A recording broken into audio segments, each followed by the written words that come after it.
दूसरी बार ये दावत दी और APC मुनक़द की। मैं बुनियादी तौर पे GDA के सेक्रेटरी जनरल की हैसियत से सिंध के बड़े जो अपोजिशन ग्रुप है उसको रिप्रेजेंट करता हूँ, और हमारी 5 जमातें जो पीर साहब पगारा की सदारत में GDA का हिस्सा हैं, और हमारे दीगर जो दोस्त हैं उनकी आशीर्वाद से आज हम इस कॉन्फ्रेंस में आए। मेरे साथ सईद जैन शाह साहब भी और परवेज साहब के ग्रुप से मदर रोजो साहब भी हैं। बड़ा अफसोस का मुकाम ही कहा जा सकता है कि गुज़श्ता साल मतलब फरवरी में 26-27 को जब हम लोग यहाँ पे आए तो यही सूरत हाल थी जो आज हुई। उस दिन भी हमें जिस होटल में दोस्त करना चाहते थे फंक्शन, उसमें नहीं करने दिया गया, और हम उधर ही होटल की लॉबी में बैठ के हमने अपनी APC भी मुनक़द की और कॉन्फ्रेंस भी मुनक़द की और खिताब, और सब ने अपनी अपनी तकरीरें भी की। लेकिन उसका एक अच्छा मस्बत पहलू ये था, वो जो 26-27 की मीटिंग हुई, जिसको उस वक्त को होस्ट कर रहे थे हमारे शायद सकाना भाई साहब भी, लेकिन आज मुझे अफसोस है कि वो इधर हमारे साथ मौजूद नहीं है।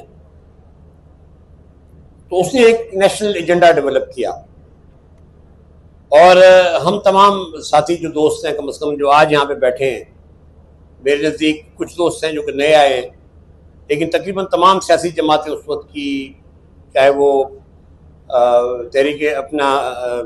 तहरीक इंसाफ हो या TTAP की जितनी भी हिस्सेदार जमातें थीं, पख्तूनख्वा मिली अवामी पार्टी या हमारे वहदतुल मुस्लिमीन या हामिद आज़ाद साहब की सुन्नी इत्तेहाद काउंसिल, अवाम पाकिस्तान पार्टी, GDA की जितनी भी जमातें, JUI और जमात इस्लामी, तकरीबन सब ने इस बात पे एग्री किया कि जी हम उस एजेंडा के तहत आगे बढ़ेंगे। लेकिन फिर आगे चल के यही हुआ जो अभी बहुत से दोस्त शिकवा कर रहे हैं कि हम वो सर्कल्स में घूम रहे हैं, दायरों में चल रहे हैं, और उसी घूम घाम के हम फिर उसी दायरे में आ जाते हैं, और फिर हम गिला यही करते हैं कि जी हम आगे नहीं बढ़ रहे। मेरी नज़र में मैं रईस हसन साहब की बड़ी मुदल्लल तकरीर सुन रहा था, और ज़ाहिर है वो छोटे सूबे को रिप्रेजेंट करते हैं और मेरे भाइयों की तरह भी एक लंबा अरसा हमारा सियासत में भी साथ गुजरा। तो वो बुनियादी तौर पे जो बलूचिस्तान की अक्कासी कर रहे थे, यही तमाम इकाइयों की अक्कासी है, और हम अपने जो बुनियादी तौर पे जो पार्लियामेंट्री फेडरल सिस्टम है वो हम खो चुके हैं। और आज जो हम जिस मझदार में फंसे हुए हैं उसकी वजह यह है कि हमने, ठीक है 73 के आइन में बहुत सी गलतियां होंगी, लेकिन 73 का आइन ही एक बुनियाद फराहम करता था जिसके मुताबिक हम समझते हैं कि जी रियासत आगे बढ़ सकती थी। और उसके अंदर मैं इस बात से भी जो है ना दरगुजर नहीं करूँगा कि शायद मैं, क्योंकि सारी ज़िंदगी मेरी एक पाकिस्तान पीपल्स पार्टी के अंदर गुजरी, और शहीद जुल्फ़िकार अली भुट्टो और शहीद मोहतरमा बेनज़ीर भुट्टो मेरे आइडियल भी हैं, मेरे सियासी उस्ताद भी हैं, और हर लिहाज से मैं उनकी दिल से कदर भी करता हूँ। लेकिन ये कि इस आइन को चलाने में शायद हम सबसे गलतियाँ हुई। लेकिन मैं आज हामिद भी अभी यहाँ बैठे नहीं हुए, आज उन्होंने जो बात की कि ये 73 का आइन इतना रेजिलियंट है, इसके अंदर कोई ऐसी खूबी है, और मैं समझता हूँ शायद वो तमाम जदोजहद जो सियासी कारकुनों ने 73 से पहले की, उसका निचोड़ इस आइन के अंदर मौजूद है कि आइन बार बार उठ के वापस आता है। इसको ज़ियाउल हक ने पामाल करने की कोशिश की, गालिबन उस वक्त 7वीं तरमीम, 8वीं तरमीम के जरिए, 7वीं तरमीम के जरिए वो फिर वापस आया। फिर उसको जनरल मुशर्रफ ने ख़त्म करने की कोशिश की अपने LFO के जरिए, वो फिर 18वीं तरमीम में आइन वो रेजिलियंट होकर दोबारा वापस आया, ज़्यादा सुबह खुद मुख्तारी के साथ, फिर भी कोताहियाँ उसमें रह गई होंगी। फिर PCO लगाने की कोशिश की, मेरे यहाँ पे वकील दोस्त बैठे, तौफीक साहब भी बैठे थे, और उस जदोजहद के जितने हम लोग साथी हैं, जनरल इफ्तिखार चौधरी साहब की जो जदोजहद की, मैं समझ मेरी बहनें भी सारी यहाँ बैठी हुई हैं, और तौफीक साहब भी बैठे थे। तो वो फिर उस PCO के जो तीसरा PCO लगा, उस तीसरे PCO की बुनियाद के ऊपर जो है जनरल मुशर्रफ को जाना पड़ा, और माजरत के साथ जनरल मुशर्रफ फिर वापस नहीं आ सके इस मुल्क के अंदर, बावजूद इसके कि वो एक बड़े कुल्ली किस्म के हुक्मरान थे। तो 73 का आइन की जो रेजिलियंस है वो अपनी जगह मौजूद है। हाँ, उसके अंदर शायद अभी भी बड़े कुल्ली किस्म के हुक्मरान थे। तो 73 का आइन की जो रेजिलियंस है वो अपनी जगह मौजूद है। हाँ, उसके अंदर शायद अभी भी जो बहुत सी चीजें जो कि 18वीं तरमीम के अंदर, मेरी नजर में 18वीं तरमीम एक ऐसी तरमीम थी जिसने बहुत ज्यादा चीजों को आगे बढ़ाया। लेकिन मैं माफी चाहता हूं कि हमारे सियासी जो रवैये होते हैं उसकी बुनियाद पर वो अमल नहीं हो सकता। और सबसे खराब बात जो मेरी नजर में 18वीं तरमीम के अंदर उसके बाद जो मुझे नजर आई वो ये थी कि हमने पहली दफा लोकल गवर्नमेंट सिस्टम जो बुनियाद है, मैं समझता हूं कि आज भी अगर हम अपने लोकल गवर्नमेंट सिस्टम को ठीक कर लें तो वो अवाम के मसाइल हल करता है। जो जस्टिस है डोर स्टेप, या जो डोर स्टेप के ऊपर जो जो जो, जो कारकर्दगी है वो आपका लोकल गवर्नमेंट सिस्टम देता है। और इस 18वीं तरमीम ने उसको पहली दफा आईनी कवर दिया। इससे पहले कोई आईनी कवर नहीं था। और मैं समझता हूं कि ये 18वीं तरमीम भी आज का जो भी आपको ये निजाम नजर आ रहा है, SIFC और जो कुछ है, वो बुनियादी तौर पर इस वजह से कि 18वीं तरमीम के फौरन बाद जो ये कहना शुरू हो गए थे कि जी 18वीं तरमीम ने बहुत ज्यादा सूबाई खुद मुख्तारी दे दी है, NSC अवार्ड ने बहुत ज्यादा सूबों को इख्तियार दे दिए। लेकिन माजरत के साथ ये जो इख्तियार सूबों को मिले वो कितने मिसयूज हुए हमारे। आज जब भी हम बलूचिस्तान की अगर बात करें, मैं सिंध में भी आता हूं, अगर हम बलूचिस्तान से शुरू करें तो जो फंड बलूचिस्तान को मिलते हैं वहां के जो काबरीन है उन फंड्स के साथ क्या करते हैं। मेरा सवाल है ये, जो हुकूमतें वहां बनाई जाती हैं उन्होंने किस बुरी तरह इन सारे फंड्स का इस्तेमाल करके, और वो मतलब एक किस्सा मशहूर है कि ये वजीर अपने छप्पड़ में रहता था और आज अरबपति है। और यही हाल सिंध का है। गुज़िश्ता 18 साल के अंदर सिंध के साथ जो रवैये रखे गए, जिस किस्म की करप्शन है और जो सिस्टम की बातें जो आज के बहुत बड़े जो जो जो ये हुकूमतें आप चला रहे हैं, जब उनके सामने सिस्टम की बातें होती हैं कहते हैं जी सिस्टम को हम खत्म करेंगे। सिस्टम खत्म नहीं होता, सिस्टम तो कायम है। वो जो करप्शन का एलिमेंट है जो इस वक्त सिंध के अंदर, बलूचिस्तान के अंदर, वो तो किसी तौर पे जो ना, मैं नहीं समझता हमें सांस भी नहीं लेने देता। तो मैं समझता हूं कि बुनियादी तौर पर जिससे मैंने आपको जिक्र किया कि 18वीं तरमीम ने जो कुछ दिया अब उसको जो है रिवर्स करने की कोशिश की जा रही है। और इस रिवर्सल में हम, मैं समझता हूं कि अपने उस फेडरल प्रिंसिपल से, अपनी उस वफाकियत से, क्योंकि ये जिसे महमूद खान ने कहा कि ये खिता तो 5000 साल पुराना है, इंडस वैली सिविलाइजेशन तो 5000 साल पुरानी है। अगर हम दरिया सिंध की बात करते हैं सिंध के अंदर, तो हम तो 5000 साल से दरिया सिंध तो अभी नहीं, दरिया सिंध तो जो पाकिस्तान बनने से पहले से था।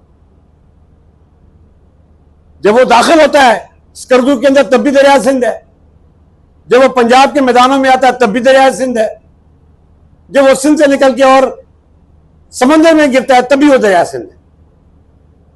तो अगर हम उस पर अपने हक जताते हैं या हक कहते हैं, तो आप अगर वो हक भी हमें देने को तैयार नहीं तो फिर बाकी हम क्या मांगे आप लोगों से। तो मैं अगर इस सारे तनाजुर में हम देखें तो मैं समझता हूं कि एक बड़ी सीरियस सिचुएशन जो पैदा हुई 27 दिसंबर 2008 को, वो मोहतरमा मेरी लीडर थी।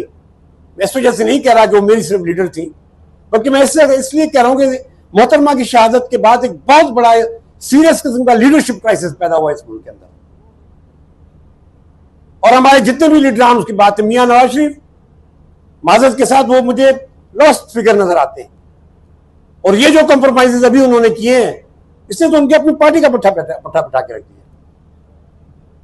एहतराम के साथ मैं अर्ज कर रहा हूं, क्योंकि COD के हम इस वक्त हिस्सेदार थे।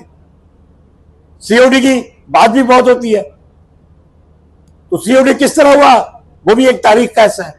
मुझसे बेहतर शायद गवाह उसका भी कोई ना हो।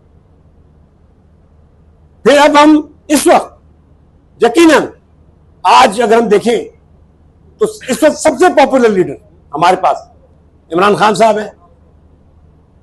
उनका क्या असर हो रहा है और फिर उनकी पार्टी क्या कर रही है। माजरत के साथ में अगर मुझे कोई चीज ऐसी मैं कह रहा हूं जो किसी को बुरी लगे तो मैं पहले से माजरत कर कि क्या उनकी पार्टी वो हक अदा कर रही है उनके लिए जो उनको करना चाहिए। तो हम किधर जाएं?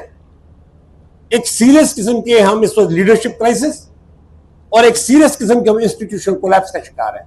यहां पे मेरे भाई ने कार्बन एनडीएम के मेरे भाई थे जिन्होंने कोलैप्स सिस्टम के कोलैप्स की बात की। जनाब आपका आज का सिस्टम सीरियस किस्म के हम इंस्टीट्यूशनल कोलैप्स का शिकार है। यहां पे मेरे भाई ने कार्बन एनडीएम के मेरे भाई थे जिन्होंने कोलैप्स सिस्टम के कोलैप्स की बात की। जनाब आपका आज का सिस्टम किधर है? आपका 73 का आइन जो गारंटी करता है ट्राइकोटोमी ऑफ पावर्स को, किधर है वो? किधर है पार्लियामान हमारी? हम 26वीं तरमीम को रो रहे हैं, लेकिन ये लोग असेंबली में बैठ के उन्होंने ही पास की ना तरमीम। हमारी जुडिशरी आज वो तो अपॉइंटेड ही, उसमें जो कॉन्स्टिट्यूशन कमेटी बनी माजर के साथ जिन्होंने 26वीं तरमीम पास की, वो क्या जस्टिफिकेशन देते हैं इसकी? आज नाम नहीं लेना चाहता, लेकिन बरखुरदार बिलावल साहब, क्या 26वीं तरमीम करने के बाद आपने क्या मैसेज दिया है अपने अवाम को और अपने लोगों को? आपने अपनी लेगेसी को कहां तक लाके खड़ा किया? पीका एक्ट, बहुत बातें हुई, ये सारी चीजें हमने उस दिन 26 और 27 फरवरी के इजलास के अंदर इन सब पे हमने स्टैंड लिया। हम तो जीडीआई में आगे गए जी, हम तो इस पार्लियामेंट का हिस्सा भी नहीं बने। हालांकि मैं सिंबॉलिक कहता हूं कि सिंबॉलिकली हमारे 3 मेंबर इलेक्ट हुए जी सुबह असेंबली में, कोई कौमी असेंबली में इलेक्ट नहीं हुआ। जो इलेक्शन आप कहते हैं 47 फॉर्म का, हमारे यहां तो बुलडोजिंग थी। मेरे दोस्त यहां पे बैठे हैं जो इन्होंने इलेक्शन लड़ा है, ये बेहतर बता सकते कि वहां तो कोई फॉर्म 47 भी नहीं था। वहां सीधी साधी रियासती ताकत थी। वो कंप्रोमाइजेस थे जो सिंध के हुक्मरानों ने किए हमारी इस्टेब्लिशमेंट के साथ। उन कंप्रोमाइजेस के नतीजे में एक उनको खुली छुट्टी दी गई कि आप जो चाहें करें पाकिस्तान सिंध के अपने इलेक्शन के साथ। तो 3 हमारे इलेक्टेड हैं, आज भी उन्होंने हलफ नहीं उठाया जी, आज भी असेंबली से बाहर बैठे। तो सवाल ये बिल्कुल उठता है जो आज रिसानी साहब ने उठाया कि जदोजहद कैसे होगी? पार्लियामेंट में बैठ के होगी या पार्लियामेंट से निकल के होगी? किस बुनियाद के ऊपर होगी? मैं समझता हूं आज की एक जो कॉन्फ्रेंस मेरी अचेरी साहब, क्योंकि मेरे बड़े भी हैं, मैं उनका एहतराम भी करता हूं, एक लंबी जदोजहद में मैंने भी उनको देखा है। कभी हम इकट्ठे भी रहे हैं, कभी हमने एक दूसरे के मुखालफत भी की होगी, लेकिन उनके लिए जो मेरा एहतराम है, मैं समझता हूं कि आज की इस तहरीक तहफ़्फ़ुज़ आईन पाकिस्तान के हवाले से अगर कोई इसका कोई अच्छा मैसेज हम देने चाहते हैं, तो फिर अचकज़ई साहब भी वो शख्सियत है जो सारे अमल को आगे लेके चल सकते हैं। लेकिन कैसे? उनके क्या जो बाकी सियासी जमातें उनको क्या इख्तियार देती है? उनकी किस हद तक बात मानी जाती है? किस हद तक हम उनको ये इख्तियार देते हैं कि इस एपीसी के प्रेसिडेंट की हैसियत में वो आगे कितना बढ़ सकते हैं? ये बहुत जरूरी है। जीडीए का जहां तक सवाल है, हमने नेशनल एजेंडा पे जो भी नेशनल एजेंडा बना था, हमारे उससे सबके दोस्तों के उससे इश्तराक से हम उसके साथ हैं। लेकिन आगे चल के बाकी अवामिल में, जिस तरह मैंने कहा कि एक सीरियस लीडरशिप क्राइसिस है, उसकी वजह यह है कि हमने कॉम्प्रोमाइज किए। हमारी तमाम लीडरशिप ने कहीं ना कहीं कॉम्प्रोमाइज की, मुझ समेत। मैं अपने आप को भी मुबरा नहीं समझता, मैं एक सियासी वर्कर जरूर हूं। और मुझे सबसे बड़ा दुख यह होता है कि मैंने सारी जिंदगी लड़ी इस वफाक की जंग। इस वफाक की जंग में लड़ता रहा, अपने सूबे के अंदर भी मैं लड़ता रहा। लेकिन आज जब मैं वहां खड़ा होता हूं, जब मुझे पानी के मसले, जब कॉर्पोरेट फार्मिंग, जब ये अपना नहरी का पानी सिस्टम, करप्शन, वहां पे जिस किस्म के मसाइल मुझे नजर आते हैं, तो मैं अपने आप से सवाल करता हूं कि आज मैं कहां खड़ा हूं? आज वफाक किस तरह आगे लेकर बढ़ रहा है चीजों को? तो मैं आखिर में सिर्फ इतना कहूंगा, ये तमाम बातें जो कहते हैं, क्योंकि ये बातें सारी हम रिपीट कर चुके हैं, मैं नहीं चाहता कि मैं रेपिटेटिव हूं, लेकिन बास बातें तय करनी पड़ेंगी कि कोई प्लेटफॉर्म हो जिसके ऊपर हम अपनी अगली जदोजहद, उसके लिए फिर दूसरों से मुशावरत भी करनी पड़ेगी। हमारे साथ एक बेतहाशा बड़ी टीम है सिंध के अंदर। मैं चाहूंगा, जिससे बात हो रही है अभी कि जी अपने रेखा साहब ने कहा कि जी बलूचिस्तान आए, तो मैं अजय साहब को रिक्वेस्ट करूंगा, हम इंतजार करेंगे आपका। पहले भी आप आए थे, पूरी की पूरी पीर साहब के साथ जब आप मिले तो पूरा का पूरा हम लोगों ने आपके हर तरह आपका हमने खैर मकदम किया। लेकिन कुछ चीजें हैं जो तय करनी है हमने कि इस जदोजहद का रंग कैसे होगा, इस जदोजहद को लेकर हम किस तरह चलेंगे, क्योंकि बहुत बड़ी। मैं खान साहब के, महमूद खान टिकरी साहब के साथ उठना बैठना है। तहरीक तहफ़्फ़ुज़ पाकिस्तान के बारे में जो मैं समझता हूँ वो ये है कि एक नए पाकिस्तान की तश्कील है, आइन की रेस्टोरेशन के साथ, और उसमें ऐसी तब्दीलियां और चेंजिंग लाकर जिससे पाकिस्तान के अवाम के जो बुनियादी मसाइल हैं, जिनकी बुनियाद पर इस वक्त मुल्क में मुख्तलिफ मुश्किलात पाई जाती हैं, बलूचिस्तान से लेकर गिलगित बल्तिस्तान तक पूरे पाकिस्तान में, या वो जो डिस्प्यूटेड एरिया और कश्मीर, वो सारी की सारी उनकी जो एतराज़ात हैं, ख्वाहिशात हैं, आरज़ूएं और मंगे उसमें एडजस्ट हों। क्योंकि आइन एक ऐसा इमरानी मुआहदा होता है जो सोसाइटी के मुख्तलिफ इकाइयों के दरमियान एक सोशल कंट्रैक्ट की हैसियत रखता है और जो उनकी आरज़ूओं और उमंगों का तर्जुमान होता है, जिसकी बुनियाद पर वह इकट्ठे रहने का अहद करते हैं। इस वक्त पाकिस्तान में आइन नाम की कोई चीज नहीं है जिस पर अमल हो रहा हो। मुअत्तल है पाकिस्तान का आइन। रियासत के जितने भी सुतून हैं वो ढह चुके हैं। अब वो पाकिस्तान का बोझ उठाने के काबिल नहीं रहे। फेलियर आपको हर तरफ से नजर आएगा। पाकिस्तान के अवाम का एतमाद अपने सिस्टम पर से उठ चुका हुआ है। पार्लियामेंट इररेलेवेंट है, उसकी कोई हैसियत नहीं है। उस पर हमला हुआ और जो पार्लियामेंट का कस्टोडियन होता है, जिसकी जिम्मेदारी है कि वो हिफाजत करे, स्पीकर साहब, आज तक उस पार्लियामेंट पर हमला करने वालों के हवाले से कोई कदम नहीं उठा सके, बल्कि उनमें जिन बाज लोगों को उठाया गया था, उठाने की कोशिश की थी, जिन्होंने आवाज उठाई थी उस उठाने के खिलाफ, उनको नाअहल करार दिया जा रहा है। उनको सजा नहीं मिली जिन्होंने पार्लियामेंट पर हमला किया था, पार्लियामेंट का तकद्दुस पामाल किया था। अलबत्ता पार्लियामेंट का तकद्दुस उसी दिन बड़ी हद तक तकरीबन पामाल हो गए, पार्लियामेंट खत्म हो गई थी जिस दिन 8 फरवरी की रात को अवाम के हक पर डाका डालकर फॉर्म 47 के जरिए लोगों को मुसल्लत किया गया पाकिस्तान के ऊपर। और ऐसे लोगों को जो इंतहाई कंप्रोमाइज्ड है, नाअहल है, नालायक है, इनकम्पिटेंट है, जालिम है और जुल्म का साथ दे रहे हैं।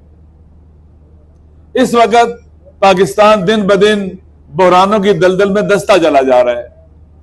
अगर इसको बचाना है तो एक चीज बचा सकती है, रूल ऑफ लॉ और आइन की रिस्टोरेशन, और उसमें वो तब्दीलियां जो पाकिस्तान के अवाम को इत्मीनान बख्शें। मसलन मिनरल्स के हवाले से बलूचिस्तान के अवाम जो चाहते हैं वो उस पर हमल होना चाहिए। सिंध के अवाम का जो पानी का मसला है वो हल होना चाहिए, उनकी मंगूर आरजुओं के। और उसके बाद दीगर मसाइल, KPK के हवाले से भी यही मसला है, GB का भी यही मसला है और कश्मीर का भी यही मसला है। इस वक्त ये लोग समझते हैं कि हम असले और गोली के साथ, टैंकों की ताकत के जरिए अवाम को दबाकर, प्रेशराइज करके हम मुल्क को आगे बढ़ा सकते हैं। जो ये सोचता है वो अहमकों की जन्नत में रहता है। हमें सच बोलना होगा। पाकिस्तान बनने से लेकर आज तक आइन शिकनी किसने की है? पाकिस्तान को पटड़ी से किसने उतारा है? पाकिस्तान को किन लोगों ने तोड़ा है? और आज कौन लोग अवाम को उठाते हैं, मिसिंग करते हैं? कौन लोग इस वक्त सियासतदानों को अगवा करते हैं, उठाते हैं, जबरी तरीके से अगवा करके उनसे आइन में तरामीम करवाते हैं? ये कौन लोग हैं? कौन लोग है जो अवाम के जीते हुए जो हक इरादे है उसको बदलकर, उसको तब गलत लोगों इरादे है उसको बदलकर, उसको तब गलत लोगों को बिठा दे, हारे लोगों पर ले आते? कौन लोग हैं? कोई डका छुपा है किसी से? कोई है जो नहीं जानता इसको? किन्होंने पीका एक्ट बनवाया? किन्होंने सहाफत का गला घोंटा, आजादी इजहार का गला घोंटा? पता नहीं है हमको। अगर हम उनके रास्ते में बंद नहीं बांधेंगे फिर यही हाल होगा, सबका यही हाल होगा। आपके लिए स्पेस कम करते चले जाएंगे, कम करते चले जाएंगे, आपका गला घोट देंगे। फिर इस मुल्क में ये एपीसी भी नहीं हो सकेगी अगर हम इसी तरह से याद रख के बैठे रहे और माजी के गड़े मुर्दे उखाड़ते रहे। आप खुद सोचें, इमरान खान 2 साल से जेल में है, वो पाकिस्तान का पॉपुलर लीडर है। एक बार पहले भी पाकिस्तान का एक पॉपुलर लीडर था भुट्टो, उसके साथ हसद की बुनियाद पर मार्शल लॉ को सपोर्ट किया गया, ज़िया-उल-हक को सपोर्ट किया गया और अदलिया के जरिए उनको कत्ल किया गया।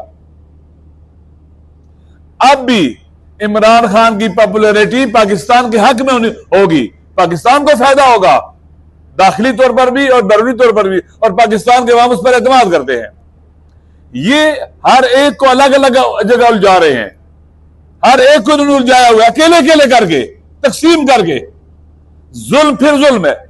अगर बलूचिस्तान के साथ जुल्म होता है अवाम के साथ, हम सब के साथ होता है। हम सबको बलूचिस्तान के लिए खड़ा होना चाहिए। अगर सिंध के अंदर पानी के हक पर डाका डाला जाता है, सबका मसला है। अगर केपी के अंदर जुल्म हो रहा है, सबका मसला है। जीबी में सब मसला है, कश्मीर में सबका मसला है। हमें इकट्ठा होना पड़ेगा। ये नहीं कि वो मजलूम है, हम तमाशा देखें। हमारी बेटियां आई है कराची से, बलूचिस्तान से, हम सबको उनके पास बैठना चाहिए। अभी जो लॉन्ग मार्च आ रहा है, रास्ते में उनके लिए सबीले लगाएं, खाने का बंदोबस्त करें, पानी उनको पिलाएं, उनको रातों को आराम करने की जगह दें। वो हमारे भाई आ रहे हैं, हमें इकट्ठा होना पड़ेगा। हम करोड़ों में हैं और ये मुट्ठी भर हैं। यकीन कर ले, अवाम की ताकत के आगे, अवाम की ताकत के सैलाब के आगे ये खसोखाशात की तरह बह जाएंगे। ये नहीं ठहर सकेंगे, इनको छुपने का मौका नहीं मिलेगा। हम कातिल भी होते रहे हैं, कहते 80,000 जनाजे हमने उठाए पाकिस्तान में, पाकिस्तान के अवाम मारे गए। बॉर्डर की जंग में नहीं मारे गए, पाकिस्तान के अंदर की जंग में मारे गए। ये कौन है जो पाकिस्तान के अंदर जंग लेके आए? ये कौन मुजरिम है जो जंग पाकिस्तान के अंदर लाया है और हमें लाशों के तोहफे दिए उसने? ये कौन मुजरिम है जिसने पूरे मुल्क को नामनी का घर बना दिया? इस्लामाबाद में अमन है, कोई निकल सकता है गार्ड्स के बगैर बाहर निकल सकता है? सारा वतन नाम बदमाश पाले हुए इन्होंने, उनसे डराते, मरवा भी देते हैं, कत्ल कराते हैं, कहते हैं जी फलां ग्रोह ने मार दिया है। नहीं, तुमने मरवाया, तुम कातिल हो। इस मुल्क में जो भी कत्ल हो रहा है इन शिकलों ने कत्ल किया है, ये कातिल है हमारे। अभी जैसे नवाब साहब फरमा रहे थे, इन्होंने बलूचिस्तान के रास्ते बंद कर दिए। सदियों से लोग, पाकिस्तान नहीं था, हम इन्हीं रास्तों से ज़ियारत करने जाते थे। इमाम हुसैन अलैहिस्सलाम की, नवासे रसूल की ज़ियारत करने जाते थे चेलम के ऊपर।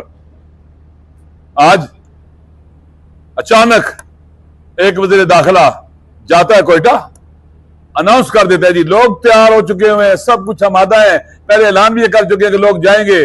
तकरीबन 50 अरब रुपए, ये गरीब लोग हैं जो बकरियां पालते हैं, मुर्गियां पालते हैं, बेचते हैं, थोड़े पैसों से ज़ियारत करते हैं। ये लोग जो बकरियां पालते हैं, मुर्गियां पालते हैं, बेचते हैं, थोड़े पैसों से ज़ियारत करते हैं। ये लोग ज़ियारत करने जाते हैं, इश्क है उनका। ये वो अपने लिए कपड़े नहीं सिलवाते, वो पैसे जमा करते हैं, वहां जाएंगे नवासे रसूल के मजार पर जाएंगे, रोजे पे जाएंगे। बंद कर दिया इन्होंने और पता नहीं फिर कहां चले गए। लिहाजा हम नहीं मानते, हमें कोई बलूचिस्तान से हम पर कोई हमला नहीं करेगा, हमें यकीन है वो नहीं मारते, हमें नहीं मारेंगे। और हम कराची से निकलेंगे इमदान की तरफ। हम ये चीजें नहीं मानते, हमारा इन पर एतमाद नहीं है। ये झूठे हैं, झूठे, ये झूठ बोलने वाले लोग हैं, इन पर हमारा कोई एतमाद नहीं है। ये अगर कहेंगे ना दिन है, हम नहीं मानेंगे दिन है, ये इनका दिन कहना भी झूठ है। इसलिए आजमाए जा चुके हैं, आजमाए को आजमाना दुरुस्त नहीं है। मौला अली साहब का कौल है, अल मोमिन ला युल्सा मिन जोहरिन वाहिदिन मर्रतैन, ईमान वाला कभी एक सुराग से 2 बार डसा नहीं जाता। हमारी सियासी जमातें, सियासी तारीख ये बतलाती है कि कई बार डसे गए हैं सांप से और फिर अपने आप को डसवाते हैं। लिहाजा एक दिन रुकना पड़ेगा। हमें सबके दर्द हमारे दर्द है। फंडामेंटल राइट्स बुनियादी इंसानी हुकूक, सिविल राइट्स, हम किसी को पामाल करने की इजाजत नहीं दें, किसी के भी हो हम उसके साथ हों। आज हम यहां बैठे हैं, हमारी बेटियां यहां बैठी हैं, हमें इनके साथ खड़ा होना होगा। जो बलूचिस्तान की हमारी बेटियां हैं, पाकिस्तान के पाए तख्त में आई हैं। खान साहब की सरबराही में हम गए, वहां पर खत्म, वहां रात को गए, बारिश हो रही थी, वहां पुलिस खड़ी थी, उनको टेंट नहीं लगाने दे रहे थे। बारिश में बैठो तुम, लगता है इनकी ना मां है, ना बहन है, ना बेटी है। ये कोई बेगैरत ऐसे कर सकता है? गैरतमंद नहीं कर, गैरतमंद तो दुश्मनों की भी मां बहन बेटियों का एहतराम करते हैं। ये बेरहम और जिनकी सोचें नंगी हैं वो हम पर मुसल्लत है, जिनकी फिक्र, तफक्कुर, सोच, किरदार, काम सब बराहना है, ये हम पर मुसल्लत है। इनसे निजात हासिल करनी होगी। तहरीक तहफ़्फ़ुज़ पाकिस्तान को इस तरफ बढ़ना होगा। पाकिस्तान के अवाम मुंतज़िर है, परेशान है, हर कोई सवाल करता है क्या होने जा रहा है, क्या होने जा रहा है, क्या होने जा रहा है, पाकिस्तान के साथ क्या हो रहा है। ये लोग चैन की बांसुरी बजा रहे हैं नेहरू की तरह, मुल्क तबाही और बर्बादी की तरफ जा रहा है, ये टूटने जा रहा है। तबाही और बर्बादी, आलमी जंगे, आलमी जो हाथी है जो जंगे याद करते हैं उनको अपने घर में ला रहे हैं। मिनरल्स के मालिक, मादन के मालिक वो लोग हैं जो सदियों से वहां आबाद हैं, उनका सबसे पहला हक है। जीबी डिस्प्यूटेड है, वहां पर ग्रीन टूरिज्म के नाम पर कब्जे हो रहे हैं, जमीनों के ऊपर मिनरल और मादन पर कब्जे हो रहे हैं और डिस्प्यूटेड एरिया है। उनको आपने आज तक आईनी क्या उसे कहते हैं कि शनाख्त नहीं दी, आइडेंटिटी नहीं दी और आपने वहां पर कब्जा कर लिया हुआ है। जीबी को भी मकबूजा कश्मीर बनाए हुए आपने। इसलिए हम जो है पाकिस्तान के अवाम के साथ है, हमारा जीना मरना इन मजलूमों के साथ है, जिन पर हर रोज एक मुश्किलात का बम उनके सर पर फेंका जाता है और मारा जाता है। महंगाई हो, हर लिहाज से नामनी हो, उनकी तौहीन हो, चेक पोस्टों पर तौहीन। उधर इस्लामाबाद में एक SHO ने टेंट के ऊपर पांव रखा था, वो पांव नहीं उठा रहा था, नहीं उठाऊंगा पांव, मैं नहीं उठाने दूंगा इसको। ये हालत थी। MNA साहब है, सेनेटर साहब है, लोग खड़े हैं वहां पर, कहते पीछे हटो, कहते मैं नहीं हटता हूं। इस वक्त सूरत हाल यह है कि पाकिस्तान में कोई कानून नहीं है, कोई किसी की इज्जत नहीं है, इंसानी करामत नहीं है, तौहीन की जा रही है, तहकीर की जा रही है। अहले बैत अलैहिस्सलाम के दुश्मन सब के सब कमीने, घटिया और पस्त है, लिहाजा उनके माओ बहनों और बेटियों को भी कैदी किया। ये वही यजीदी नस्ल है। लिहाजा इस वक्त पाकिस्तान के अवाम मुंतजर है, आप सबसे मुंतजर है। आपके आपस में इख्तलाफात भी होंगे, मुश्किलात भी होंगी, मसाइल भी होंगे, लेकर ये वक्त है आगे बढ़ने का और वतन को बचाने का, नए पाकिस्तान की तश्कील का, जिसमें हर किसी को उसका हक मिलेगा। वो पाकिस्तान जो पाकिस्तान के अवाम चाहते हैं, वो पाकिस्तान। और हम इस वक्त जो आज फैसले हुए हैं और चंद दिन पहले से भी हो रहे हैं, जिसमें हमारे दोस्तों को 10-10 साल गुनाह, जो नाकर्दनी गुनाह है, जिसमें उनका कोई कसूर नहीं है, इन जेली मुकदमों में सजाएं दी जा रही हैं। 10-10 साल, 37 साल, पता नहीं कितनी साल, और ये सिलसिला शुरू है। इस पार्लियामेंट में अब बैठने का कोई फायदा नहीं है, कोई बैठने का तक फायदा नहीं है। ये ऐसी पार्लियामेंट है जो ना पाकिस्तान के हुकूक का तहफ़्फ़ुज़ करती है, ना पार्लियामेंट में जो बैठे हुए MNAs है, सेनेटर्स है, इनका तहफ़्फ़ुज़ करती है, किसी का तहफ़्फ़ुज़ नहीं करती है।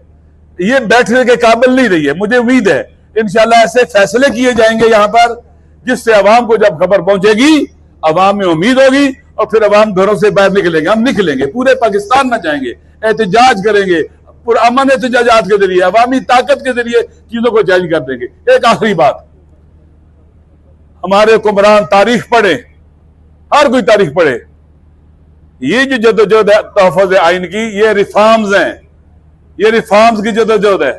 एक आइन, एक दायरेकार में रहते हुए जदोजहद। जब आप तब्दीली के सारे रास्ते बंद कर देते हैं, आप पार्लियामेंट का रास्ता बंद, अदलिया का रास्ता बंद, इलेक्शन कमीशन का रास्ता बंद, सारे रास्ते बंद जी, सच के रास्ते बंद, झूठ और मक्र और फ्रेब और धोखे के दरवाजे तुम खोलते हो। जब सारे रास्ते बंद हो जाते हैं, अवाम के पास सिर्फ एक रास्ता बचता है। उस वक्त ये सब सारे अवाम मजबूर करेंगे कि फिर उसका रास्ता है कि सिस्टम को उठा के परे फेंका जाए। फिर कोई चीज नहीं बचती इकट्ठा रखने के लिए, फिर इसको ढा दिया जाए, उसे इनकलाब कहते हैं। ये ना सोचो तारीख में इनकलाब आए हैं, 5% भी लोग निकले इनकलाब आ गया है। फिर इनको छुपने की जगह नहीं मिलेगी, अवाम निकलेंगे। अगर आप पॉपुलर लीडर्स को अनपॉपुलर करने की कोशिश करेंगे, फिर जब अवाम निकलेगा कोई रोक नहीं सकेगा। बाजोड़ में लोग निकले, तुम्हें वहां पर फौजी ऑपरेशन करना पड़ रहा है, लोगों को गोलियां मारनी पड़ रही हैं, कंट्रोल किसी के पास नहीं होगा। फिर आप समझते हो कि जिसके घर में जिसको गोली मारी जाती है वो चुप हो जाते हैं? नहीं, ये गुस्सा कभी खत्म नहीं होता, ये फिर किसी ना किसी दिन निकलता है। और फिर जब चलता है खून, फिर खून है, टपकेगा तो जम जाएगा। जुल्म फिर जुल्म है, बढ़ता है तो मिट जाता है। जुल्म की तकदीर में मिटना है। मजलूम सारे इकट्ठे हों, जीत सकते हैं, जालिम हार सकते हैं। शर्त यह है कि हम मैदान में इकट्ठे हों, अपने तमाम डिफरेंसेस के साथ एक ऐसे झंडे पर इकट्ठे हो जाएं जो मुश्तरका हो और पाकिस्तान के अवाम की उमंगों का तर्जुमान हो। अवाम समझे कि ये हमारा एजेंडा है, ये हम हैं, हम बोल रहे हैं और हम चल रहे हैं। इंशाल्लाह मुझे उम्मीद है कि यहां से जो चीज सामने आएगी वो ऐसी उम्मीदवार कुनिंदा होगी, उम्मीद की किरण होगी सबके लिए, जिस पर फिर हम आगे बढ़ेंगे। 5 अगस्त को इसके बाद हम आगे बढ़ते चले जाएंगे, फिर हम रुकेंगे नहीं, खून के आखिरी कतरे तक। शहादत हमारा विरसा है। कुरान ने कहा शहीद जिंदा होता है। जो मजलूमों और महरूमों के हक की जंग लड़ते हुए शहीद हो जाए वो आला दर्जे का शहीद होता है। और इंशाल्लाह वैसे भी गोली खा के मरना है, घरों में बैठ के मरना है, तो क्यों ना सीने में गोली खाकर जो मर्दों की तरह मजलूमों की और वतन की जंग लड़ते हुए हम शहीद हो जाए। शुक्रिया कर लेती है और लोगों को यानी सहाफियों को टीवी से भी उतार लेती है, उनकी जो आर्टिकल्स लिखने वाले अखबारों वाले हैं उन सबको भी बंद कर सकती है। कि पिछले चंद साल में जब से हुकूमत और इस्टेब्लिशमेंट एक पेज पर आए, तब से हमने देखा, इमरान खान साहब के दौर में भी देखा, अब भी देख रहे हैं कि ये आसान हो गया कि कैसे मीडिया को कंट्रोल कर लिया जाता है। पिछले दौर में भी बड़ी आसानी से चैनल्स बंद कर दिए जाते थे। जब भी हम किसी हुकूमत से या किसी पूछते थे कि चैनल बंद क्यों है, जाहिर है उसका जवाब एक ही होता था, चैनल्स बंद हो जाते थे, एंकर्स को टीवी से उतार दिया जाता था। और अब भी कुछ नहीं बदला। पिछले जब इमरान खान साहब का होता था तब भी पीका लॉज आए थे, और मुझे याद है हमने पार्लियामेंट हाउस के बाहर धरना दिया था। तमाम ऑपोजिशन उस वक्त आती थी। बड़ी मुश्किल और अचंभे की बात है कि जब ऑपोजिशन होती है वो हमारे साथ आके खड़े होते हैं। हर चीज में मीडिया का और ऑपोजिशन का एक बड़ा नेचुरल सा अलायंस होता है, और वो हमेशा हमारे मसाइल में हमारे साथ, और हम ऑपोजिशन की आवाज बनते हैं क्योंकि एक बड़ा नेचुरल अलायंस है। लेकिन जो ही वो ऑपोजिशन हुकूमत में जाती है, जाने उसको क्या होता है। वो लोग जो मीडिया की आजादी के लिए हमारे साथ होते हैं, बड़े नारे लगाते हैं, हुकूमत में आते ही कुछ हो जाता है। बड़ी बड़ी सियासी जमातें जो जमहूरियत की चैंपियन भी हैं, दाई भी हैं, अब मीडिया के साथ जो हो रहा है उस पर सब खामोश है, क्योंकि इस वक्त निजाम के बेनिफिशियरी। मेरी जाती गुजारिश में ज्यादा लंबी बात नहीं करूंगा। मेरा मुकदमा मीडिया का मुकदमा है कि जब भी आप कोई चार्टर ऑफ डेमोक्रेसी ना करें, मुझे लगता है इस मुल्क को एक नए चार्टर ऑफ डेमोक्रेसी की जरूरत है, जिसमें क्या होना चाहिए और कैसे होना चाहिए उस पर तमाम सियासी जमातें एग्री करें। मेरा ये ख्याल है कि एक ऐसा रास्ता निकालना चाहिए जिसमें सब लोग एक पेज पे, उसमें मीडिया की आजादी का बराए मेहरबानी खुसूसी ख्याल रखें कि कैसे इंश्योर करनी है मीडिया की आजादी। ना साफियों को ECL पे डाला जाए, ना उनको गिरफ्तार किया जाए, ना उनके चैनल्स बंद किए जाए, ना उनको टीवी से उतारा जाए। इस चीज को इंश्योर करना, देखिए हमारे पीछे लोग नहीं खड़े। अभी आप तकरीरें कर रहे हैं, आप सियासी जमा वोटर्स होते हैं, हमारे पीछे तो कोई नहीं है। हमारी प्रोटेक्शन आइन से आती है। तो जब तक आइन के ऊपर अमल दरामद नहीं होगा, हमारी प्रोटेक्शन नहीं रहती। तो इसलिए मेरी गुजारिश है कि हम ऑपोजिशन में ही नहीं, हुकूमत में भी जाके मीडिया की आजादी को यकीनी बनाएं, क्योंकि ये आम आदमी की आवाज है। हुकूमतों को बुरी लगती है, लेकिन आम आदमी की आवाज है। इसको बंद करना जमहूरियत की बुनियाद को खत्म करने के मुतरादिफ है।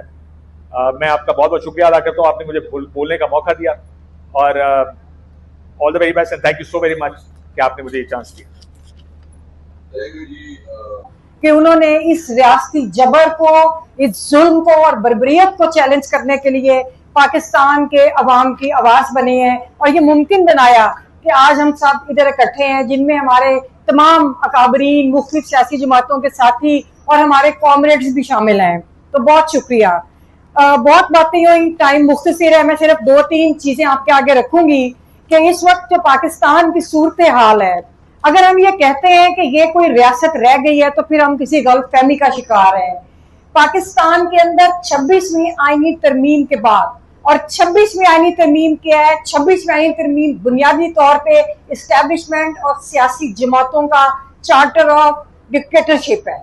और मुझे बहुत अफसोस है कि उसके साइन करने वाली वो बड़ी सियासी जमातें हैं जो 50-50 साल से पाकिस्तान के ऊपर हुकूमत कर रही थी और जिनके सियासी कारकुनान ने और उनकी लीडरशिप ने पाकिस्तान के लिए कुर्बानियां भी दी। लेकिन आज जो उनका रवैया है, मुझे अफसोस होता है कि हम उनको अगर सियासतदान भी कहें। दूसरी बात यह कि 26वीं आईनी तरमीम ने क्या दिया पाकिस्तान के अवाम को? 26वीं आईनी तरमीम ने सियासतदानों को क्या दिया है? इनको इस चीज का इल्म नहीं कि 26वीं आईनी तरमीम के बाद सिर्फ जनरल आसिम मुनीर को एक एक्सटेंशन दी है, इन्होंने जनरलों को मजबूत किया है और पाकिस्तान की जो डेमोक्रेसी है उन्होंने उससे इस्तीफा ले लिया है। पाकिस्तान की डेमोक्रेसी रिटायर हो गई है और पाकिस्तान के जर्नल जो है वो इस मुल्क के ऊपर उनका जो कब्जा है उसको मजबूत किया है। दूसरी बात कि 26वीं आईनी तरमीम के बाद पाकिस्तान का कॉन्स्टिट्यूशन, जिससे पाकिस्तान के अवाम के, पाकिस्तान के सियासी वर्कर्स के, पाकिस्तान की सियासी जमातों के, उनके तमाम हकूक जो हैं उनको जब्त कर लिया गया है। और इसके बाद पाकिस्तान का आइन जो है वो महज एक एडमिनिस्ट्रेटिव कोड है और ये एक ऐसा डॉक्यूमेंट है कि जो सिर्फ रियासत के उन अदारों को तो ये ताकत देता है कि वो यहाँ पर हुकूमत करे, लेकिन पाकिस्तान के अवाम के जो हकूक हैं उनके हकूक वाला चैप्टर फाड़ के फेंक दिया, जिसकी जुर्रत ज़ियाउल हक को भी नहीं हुई थी, जो कहता था कि पाकिस्तान का जो कॉन्स्टिट्यूशन है वो 12 सफ़ों की किताब है और मैं जब चाहूंगा उसको फाड़ फेंकूंगा। आज के जर्नलों ने उस ज़ियाउल हक का जो एक ख्वाब था उसको पूरा किया। उसके बाद इस वक्त पाकिस्तान में हो क्या रहा है? जब पाकिस्तान की आज़ादी पर मुख्तलिफ किस्म की थ्योरीज मौजूद हैं। कुछ लोग कहते थे कि ये ठीक आज़ाद हुआ, कुछ लोग कहते थे एक साजिश थी, लेकिन एक चीज पे मैं बहुत क्लियर हो गई हूँ कि ईस्ट इंडिया कंपनी पाकिस्तान की रियासत, जिसको मैं समझती हूँ कि आजाद नहीं, वो पाकिस्तान की रियासत अलहदा हुई थी। अभी हम पाकिस्तान की आजादी की जंग लड़ रहे हैं और 75 सालों से हम लड़ रहे हैं। अभी जो अकाबरीन ने फरमाया, मैं उनकी तकरीबन तमाम बातों से मुत्तफिक हूँ।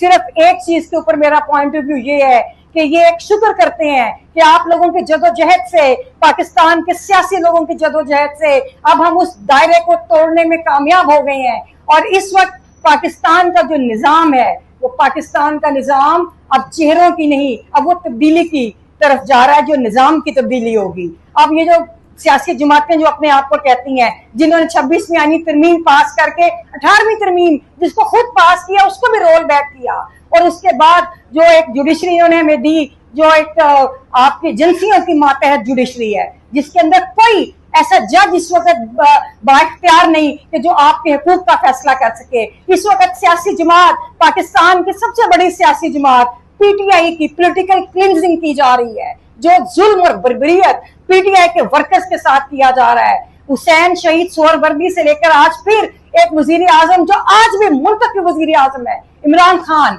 मैं उसकी सियासी आइडियोलॉजी से हूं, लेकिन वो मुल्क का मुंतखब वजीर आजम है कि जिसके साथ वो सलूक किया जा रहा है जो यहाँ पर आइन शिकलों के साथ किया जाना चाहिए। इनको क्राउन वेल की तरह इलाम की फांसियां दी जानी चाहिए। ये है पाकिस्तान के जो पॉलिटिकल लोग हैं, उनकी जद्दोजहद का जो अगला स्टेप होना चाहिए। इसी तरह आप इस वक्त जो वकला के साथ किया, मैं आपको बताती हूँ, मुझे फख्र है कि मैं पाकिस्तान की उस कम्युनिटी की रिप्रेजेंटेटिव हूँ कि जिन्होंने अयूब आमरीत से लेकर आज तक की आमरीत के साथ के खिलाफ जद्दोजहद की। जब तमाम पॉलिटिकल पार्टी समझौता करती रही, वकला लड़ते रहे। मैं आपको याद दहानी कराऊंगी कि दुनिया की तारीख की पहली वर्किंग क्लास की कामयाब जद्दोजहद लॉयर्स मूवमेंट, जो वुकला ने जिसको लीड किया और तमाम जमहूरियत पसंदों ने उस वक्त हमारा साथ दिया था, उसके बाद इस्टेब्लिशमेंट ने अपना लोगों को बार में उतारा। इस्टेब्लिशमेंट ने अरबों रुपए के वसाइल झोंके ताकि वुकला के अंदर जो लीडरशिप पैदा हो रही है उसको खत्म किया जाए। लेकिन आज मैं फिर सलाम पेश करती हूँ कि तमाम तर मसाइल के बावजूद हम लोग अपने सियासी और जमहूरी जो जदोजहद करने वाले हैं, हम उनके साथ खड़े हैं। मुझे आज फिर याद आ रहा है कि भुट्टो साहब ने कहा था कि जब उनके खिलाफ फैसला हुआ कि no court no justice, thank you Jimmy Carter. और आज मेरा ख्याल है हर जमहूरियत पसंद जिसके साथ इंसाफ नहीं हो रहा, वो और आज का वजीर आजम इमरान खान भी मेरा ख्याल है यही कहेगा कि no court no justice, thank you chief justice.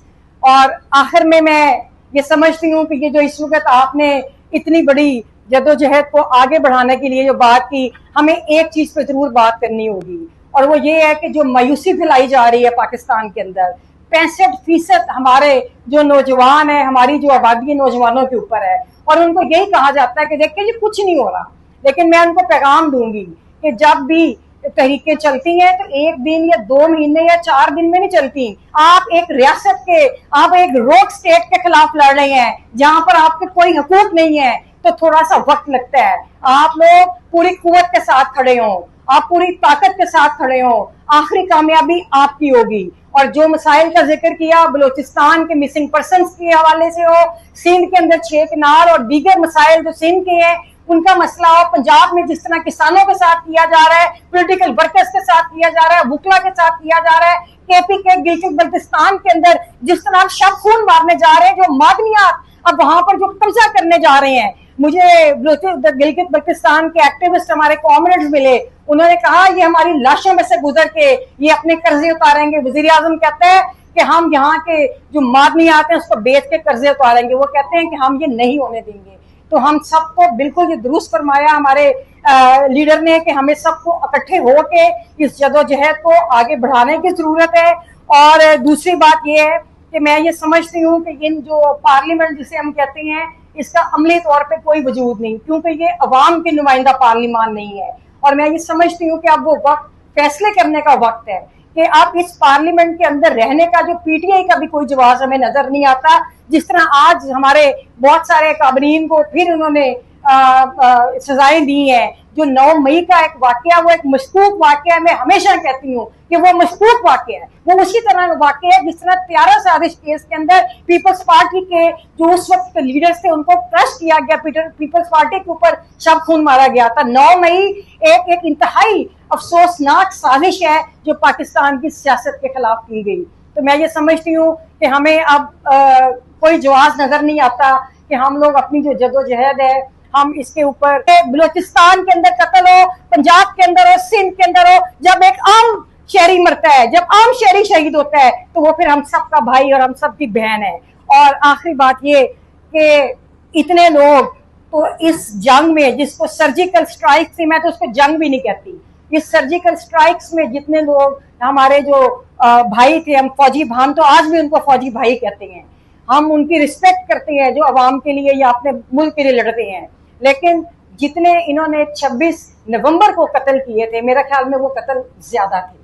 और आखिर में मैं सिर्फ एक रिक्वेस्ट करूंगी कि आइंदा आने वाले वक्त में जो भी पॉलिटिकल पार्टी अवाम के वोटों से मुंतखब होकर इक़्तिदार में आएगी, वो 2 काम जरूर करेगी। एक काम तो ये कि पाकिस्तान का जो आईन है, जाहिर बात है कि हम उसके अंदर बहुत सारे अभी हकूक ऐसे हैं जिनमें मजहबी हकूक की भी बात होनी चाहिए, कि जो मजहबी हकूक है लोगों को, जो मिनॉरिटीज के हकूक है, जो खवातीन के हकूक है, हम प्रोग्रेसिव पाकिस्तान चाहते हैं, तो हम उसके लिए भी पूरा मन जद्दोजहद करते रहे हैं और हम वो करते भी रहेंगे। और दूसरी बात ये कि ये जो पावर्स हैं, जैसे इन्होंने चीफ जस्टिस पाकिस्तान की पावर्स के बारे में बड़ी बात होती है कि हम डेमोक्रेसी लाना चाहते हैं, बड़ी मेन स्ट्रीम पोलिटिकल पार्टीज, तो कभी आर्मी चीफ की पावर्स को भी डिस्कस कर लेना पार्लियामान के अंदर बैठ के, कभी उसकी भी पावर्स को देख लेना कि उसके पास कौन कौन सी पावर्स हैं।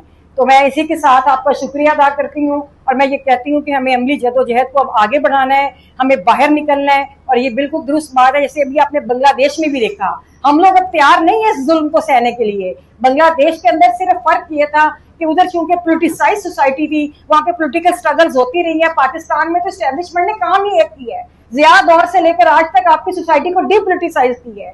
तो हमने बांग्लादेश को भी देखा कि कैसे लोग बाहर निकले हैं, हम लोगों ने बाहर निकलना है। ये तहरीक जरूर बनेगी और ये नहीं हो सकता कि ये जो कब्जा ग्रुप है ये इसी तरह आपके ऊपर कब्जा करेगा और ये दंदनाते फिरेंगे। आखिरी फतह आपकी है, पाकिस्तान के पॉलिटिकल लोगों की है। यहाँ पे जमहूरियत आएगी और इन सब का एहतसाब होगा। और जो भी पॉलिटिकल पार्टी आएगी उससे मैं रिक्वेस्ट करती हूँ कि आज ऐलान करें, सारी सियासी जमातें इधर बैठी हैं, कि जब अब इक्तदार के अंदर आएंगे तो जिन्होंने आइन शिकनी की और खास तौर पे जो अब बर्बरियत हो रही है, जिस तरह आइन को पामाल किया, इनके खिलाफ आर्टिकल 6 के गद्दारी के मुकदमे बनेंगे, चाहे चीफ इलेक्शन कमिश्नर हो, चाहे चीफ जस्टिस हो, अदालतों में बैठा हुआ कोई जज हो, कि जिनके कान बंद हो गए थे जब इन्होंने इस्लामाबाद हाई कोर्ट के जजेस को सलाम पेश करते हैं कि जिन्होंने कहा कि एजेंसियां हमारे काम में मुदाखलत करती हैं। तो क्या किया आपके सुप्रीम कोर्ट ने? आपके सुप्रीम कोर्ट ने कहा भाई हमें माफ करो, हम तो अपने इख्तियारात भी उनको दे चुके हैं। तो हमें उनको रिस्पेक्ट देनी है। जो लोग आज भी किसी न किसी शक्ल में, हमारे सहाफी साथी हैं, हमारे पॉलिटिकल लोग हैं, हमारे जजेस हैं, जो आइन और कानून की बात कर रहे हैं और जिन्होंने गद्दारी की, चाहे वो किसी भी महकमे से ताल्लुक रखता है, चाहे वकला के अंदर से है, उसके खिलाफ आइन की गद्दारी के मुकदमे चलेंगे। बहुत शुक्रिया। मैं डॉक्टर फरोज से ताल्लुक़ रखता हूँ और मैं अपने मुशाहिदात या तजर्बे से बोल सकता हूँ, इसलिए माफ़ फरमाइए अगर मैं किसी की दिल आज़ारी नहीं चाहते हुए भी कर दूँ, होगा तो नहीं। अलबत्ता उन लोगों की जो मसनदों पर बैठे हैं, चले थे मिसिंग पर्सन से, आए हैं मिसिंग आइन से, पहुंचे हैं मिसिंग आइन पर, चले थे मिसिंग पर्सन से और पहुंचे हैं मिसिंग आइन से। कहाँ है आइन? मैं 13 तक असेंबलियों में रहा, 85 से। मैं एक आपकी खिदमत में अपना मुशाहिदा पेश करता हूँ। मैं सीनियर स्कूल कराची में हासिल की, लेकिन इब्तदाई मैंने अपने गांव में जो प्राइमरी स्कूल अंग्रेज ने सिंध को फतेह किया 1843 में और 73 में प्राइमरी स्कूल जो अभी तक कदमा लगा हुआ है, जहां मेरे दादा मरहूम भी तालीम पढ़े, जो आखिर बॉम्बे लेजिस्लेटिव काउंसिल के मेंबर भी बने, 1919 में इंतकाल कर गए। खैर बहरहाल, और मैं उस जमाने में एक इस्लामाबाद क्लब था, उस वक्त इस्लामाबाद बना नहीं था, तो कुछ सिंधी लोगों ने मिल करके एक हाउसिंग सोसाइटी बनाई कि जब जमीन मिलेगी कराची में तो वो सब सिंधी होंगे जो वहाँ अब भी वो है, लेकिन जब इस्लामाबाद बना तो उसका नाम तब्दील करके मुसलमाबाद कर दिया गया। लेकिन 1954 में मैं वहाँ मौजूद था एज ए स्टूडेंट, और ईस्ट पाकिस्तान में मुस्लिम लीग की जबरदस्त शिकस्त हुई। आम इंतखाबात हुए 1954 में, जिसमें मुस्लिम लीग ने 310 में से सिर्फ 10 सीटें जीती थी। तो मैं वहां मौजूद था, तो डॉक्टर खान साहब भी मौजूद थे, GM सैयद भी मौजूद थे, और खान अब्दुल गफ्फार खान, बादशाह खान भी मौजूद थे। और उन्होंने जब सोहरावर्दी को मिले तो मेरे कानों ने बातें सुनी आइए हमें निजात दिलाने वाले, आइए हमें निजात दिलाने वाले, को निजात नहीं मिली, क्योंकि ये मुल्क जिस तरह से हासिल किया गया था वही बुनियादी तौर पर गलत था।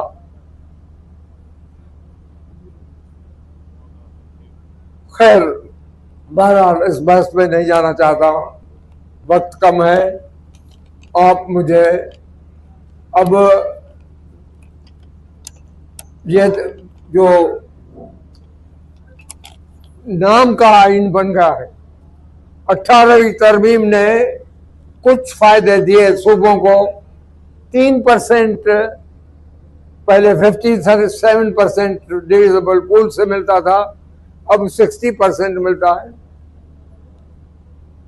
और कॉन्करेंट लिस्ट खत्म हो गई। बस ये चंद और भी फायदे हुए, लेकिन जैसे कि election of chief election commissioner और केयर टेकर गवर्नमेंट कैसे बनेगी, तो और रियाज साहब को बिठाया, एक डमी अपोजिशन और अपनी मर्जी का लीडर ऑफ अपोजिशन बना के ये 24 की इलेक्शन कराई। शर्म नहीं आती इनको? ये तो हाल कर दिया इन्होंने 18वीं तरमीम का। क्या फायदा हुआ उससे? तो जनाब ये है, देखिए आइन शिकनी कैसे हुई। आइन शिकनी तो हुई कि जबरदस्ती लोगों को डरा के, धमका के या चमक दिखा के उनको एक हुकूमत गिरा दी गई। वो जिन्होंने गिराई वो एस्टेब्लिशमेंट है, और अभी तक वही फरमान रवा है। तो ये है कि जो इलेक्शन हो रहे हैं ना, तो कैसे सूबे सरहद पंजाब के इलेक्शन 1 साल से ज्यादा हुए? शर्म नहीं आती? मेरी उम्र 90 इयर्स है। I am 90 years old. मैं इस महमूद खान साहब के एक पर्ची पर मैं यहाँ हाजिर हुआ हूँ। मैंने 40 घंटे में 2 घंटे में सोया हूँ, लेकिन मैं हाजिर हुआ हूँ। मुझे खुशी है क्यों? अब जैसे कौमी असेंबली 2 दिन पहले, अगस्त में 2 दिन पहले उन्होंने मेहरबानी करके जस्ट टू गेन 2 महीने के बजाय 3 महीने करने के लिए 2 महीने पहले उन्होंने उसको जो है वो कलअदम यानी खत्म कर दिया। वरना 5 साल गुजरने के बाद ऑटोमेटिकली मैं डिप्टी स्पीकर रहा हूँ कौमी असेंबली का 93 में। तो मुझे पता है कि 2 दिन पहले यानी जो ऑटोमेटिकली खत्म हो, 5 साल पूरे करने के बाद, कोई करे या न करे, ऑटोमेटिकली खत्म हो जाएगी असेंबली, कौमी असेंबली या सूबा असेंबलियां। लेकिन 2 दिन पहले उन्होंने क्या, इस पर मुझे एक याद आता है, मजा आया, एक छोटा सा लतीफा आपके पास है सुनने के लिए? टाइम थोड़ा। तो एक मैडम ने एक कुत्ता जो हाई ब्रेड कुत्ता था चढ़ाया पेशावर से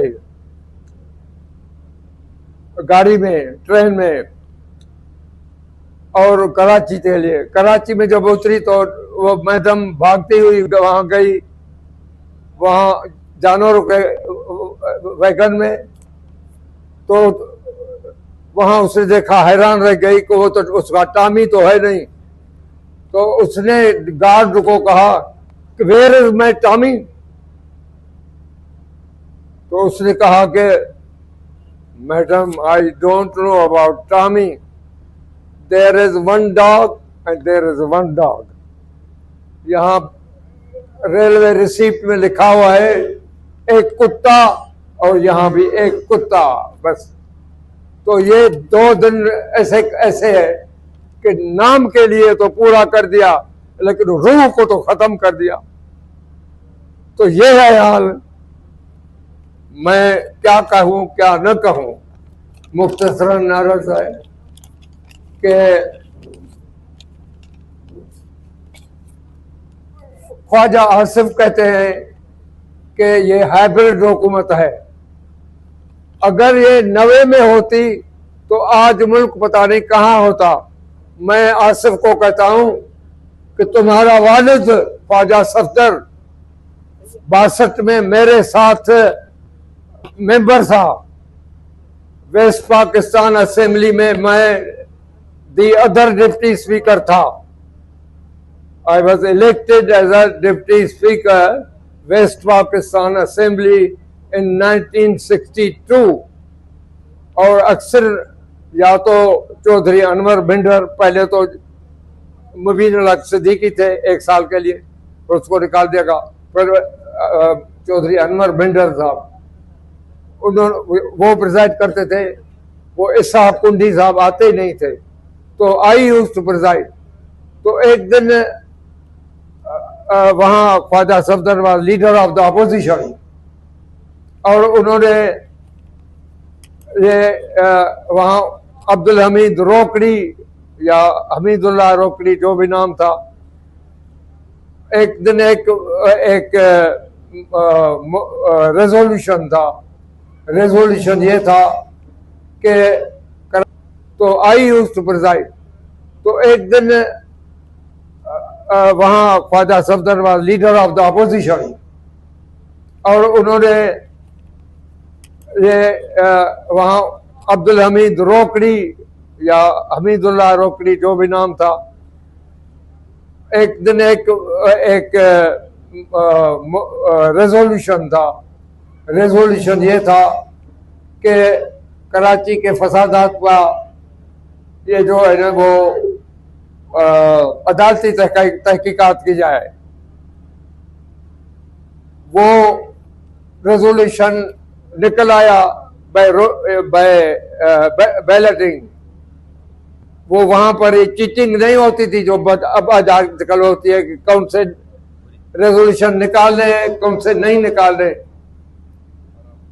तो मैंने वहां पर एडमिशन, फिर भी स्पीकर है हाथ में, स्पीकर भी नहीं आए, डिप्टी स्पीकर भी नहीं आए। मैं the other deputy speaker, I was presiding. I was told by the secretary Mr. Jafar Iqbal that I should not preside because the president will be roughly treated। President Ayub Khan को बुरा भला कहा जाएगा, आप न जाए, चेयरमैन कोई प्रिजाइड करेगा। मैंने कहा नहीं, आई विल गो। मैंने जाके और मैंने मोहम्मद यासीन वट्टू मरहूम, वो शेख मसूद सादिक नहीं थे, वो ढाका गए थे, तो वो he was acting on his behalf. और उन्होंने कहा कि ये मैटर इज सब जुडिस, और ये आप असद कसर साहब बैठे हैं, जानते हैं वो मुझसे ज़्यादा, कि सब जुडिस है और ये मामले ज़ेर अदालत हैं ये। तो मैंने कहा but they will speak on merit not on facts. Facts पर नहीं बोलेंगे, मेरिट्स पर बात करेंगे। तो मैंने अलाउ कर दिया। 1 बजे जब असेंबली का इजलास मुलतवी होना था, तो अब्दुल बाकी बलोच और दूसरे कई लीग, अल्लामा रहमतुल्लाह अरशद बहावलपुर वाले, ख्वाजा मोहम्मद सफदर, अब्दुल बाकी बलोच आपके बलूचिस्तान वाले, और दूसरे से 11-12, लेकिन वो इतना तंग करते थे आप गवर्नमेंट को। खैर बहरहाल उन्होंने ये एकदम तकरीबन 1 बजे से 5 मिनट पहले वो हमीदुल्लाह रोकड़ी साहब उठे और कहा कि तुम ऐसे हो, तुम ऐसे हो, तुम ऐसे हो, ऐसी गालियां जो मैं निजी महफिल में भी नहीं कह सकता। अब तो मलिक अहमद खान जो है ना, लोगों को डिस्क्वालीफाई करता है। कोई उससे पूछे कि तुम्हारी क्या इज्जत होगी आवाम में जब तुम असेंबली के मेंबरों को, जिनको आवाम ने मुंतखब किया है, जिनके लिए कि मरियम साहबजादी कहती थी कि वोट को इज्जत दो, वो कौन सी तुमने इज्जत दी? और उनको स्पीकर के तौर पर उसने निकाल दिया। और अब तो 26 मेंबरों को निकाल दिया। अब तो इलेक्शन कमीशन वाले आ गए और उनको तो मजे हो गए ना, कुदरती एक्सटेंशन मिल गई। कोई तरमीम तो की थी उन्होंने कि इलेक्शन लॉ में कि जब तक नया आदमी नहीं आएगा उस वक्त चलता रहेगा। अब न शहबाज शरीफ साहब बैठते हैं, न नया उमर अयूब साहब कहते रहते हैं, कुछ नहीं होता। बेबसी का ये हाल है, आइन का ये हाल है। और आइन कहता जो है उसके बरक्स जो चीजें होती है वो कौन उसको सजावार कौन करेगा किसको। तो मैं ये अर्ज कर रहा था कि आप कहते हैं कि दहशतगर्दी है। मैं कहता हूं कि क्या आइन को इस तरह मसख करना और गलत किस्म के बेकार किस्म के कानून बना के आपने सोशल मीडिया को तबाह बर्बाद कर दिया और आपने प्रेस को गैग कर दिया। आपने जो लोगों के freedom of assembly, freedom of movement, तो हमने देख ली आज आप लोगों के freedom of assembly, freedom of movement, तो हमने देख ली आज आप ट्यूलिप में न कर सके, आपको यहां आना पड़ा। बहुत जाहिर है। तो ये रियासती दहशतगर्दी नहीं है। मैं ये पूछना चाहता हूं, बराए करम वो साहब जो इस हुकूमत को चला रहे हैं, हाइब्रिड हुकूमत को, वो बताएं, वो कौम को बताएं। आखिर कौम एक दिन पूछेगी।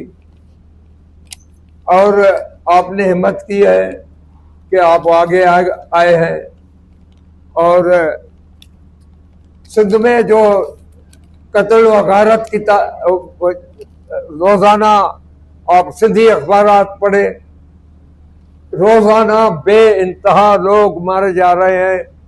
कई लोग सुसाइड करते हैं, कई लोग जो है ना मंशात के मरीज बन के पता नहीं लोगों को मार देते हैं, फैमिलीज को मार देते हैं, अपनी फैमिलीज को।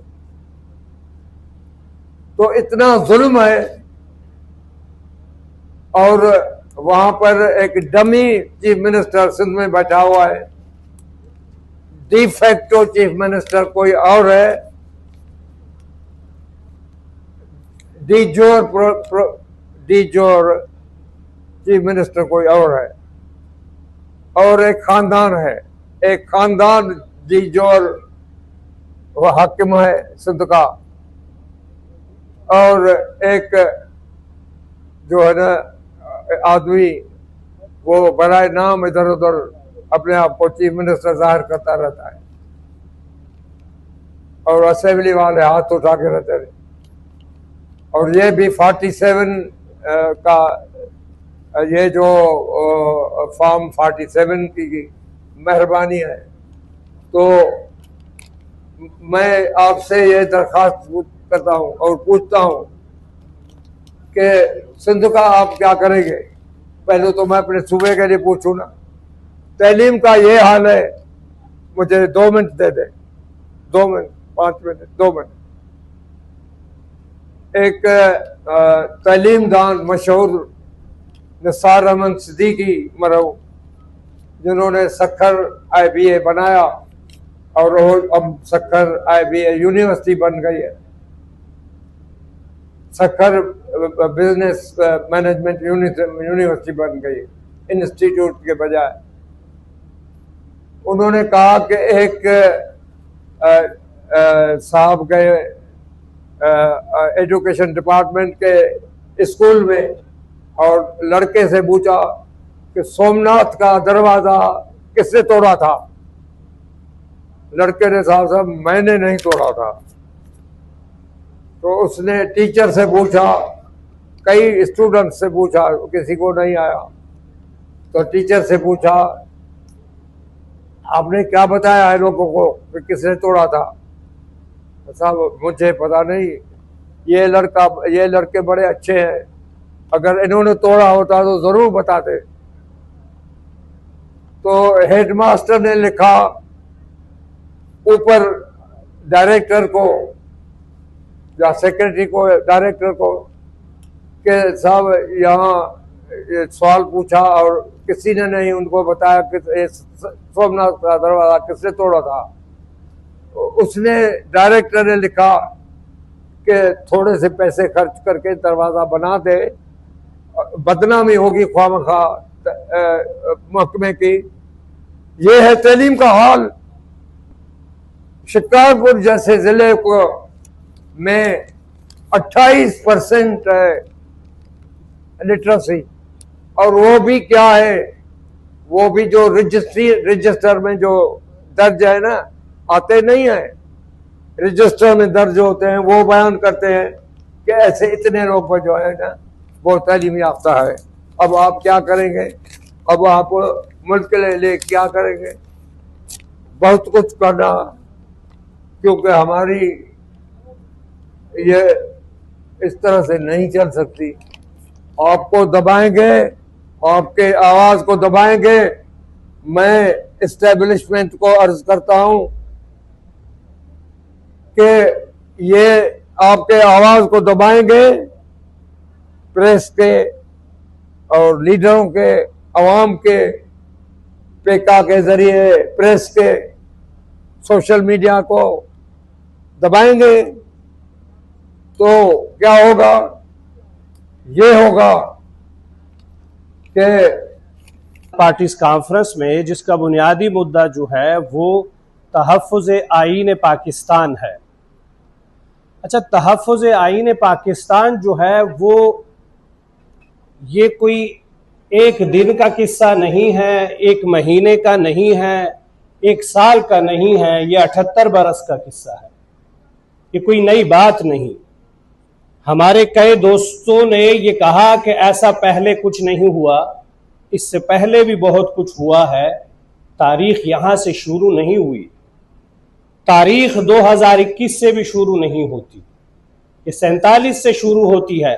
12 अगस्त 1947 से शुरू होती है, 1948 से शुरू होती है, जब बाबड़ा पे खुदाई खिदमतगारों की जमहूरी तंजीम, जब खुदाई खिदमतगारों की हुकूमत को ख़त्म किया जाता है मुस्लिम लीग के इमा पर, खान कयूम की क़ियादत में, और वहां निहत्ते लोगों के ऊपर गोलियां बरसाई जाती हैं, तो फिर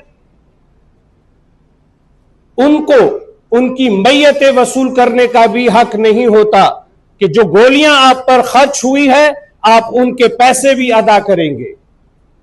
हमारे मशर महमूद खान अचकजई साहब मुसलसल ये कोशिश कर रहे हैं कि ये मुल्क जो सरजमीन बेआईन है मुसलसल वो आईन के दायरे में आ जाए, लेकिन उनकी कोशिश होती है, लेकिन इस मुल्क में राइट विंग की वो मुक्तदर जमातें जब इख्तियार में जो मुसलसल आती हैं, वो जब अपोजिशन में होती हैं, तो महमूद खान अचकजई को कुर्बानी के लिए सबसे आगे कर देती हैं, लेकिन जब वो हुकूमत में आती है तो वो पीछे चली जाती है। वोट को इज्जत दो वालों पर भी महमूद खान अचकजई साहब ने बड़ा भरोसा किया, लेकिन कहां चले गए। लेकिन मैं इनकी हिम्मत को दाद देता हूं कि इस सफर को उन्होंने नहीं छोड़ा और आज भी वो कोशिश कर रहे हैं। क्यों कर रहे हैं? क्योंकि आईन पाकिस्तान सबसे ज्यादा जरूरत जो है वो पश्तून, बलोच और दीगर महरूम और महकूम लोगों की जरूरत है।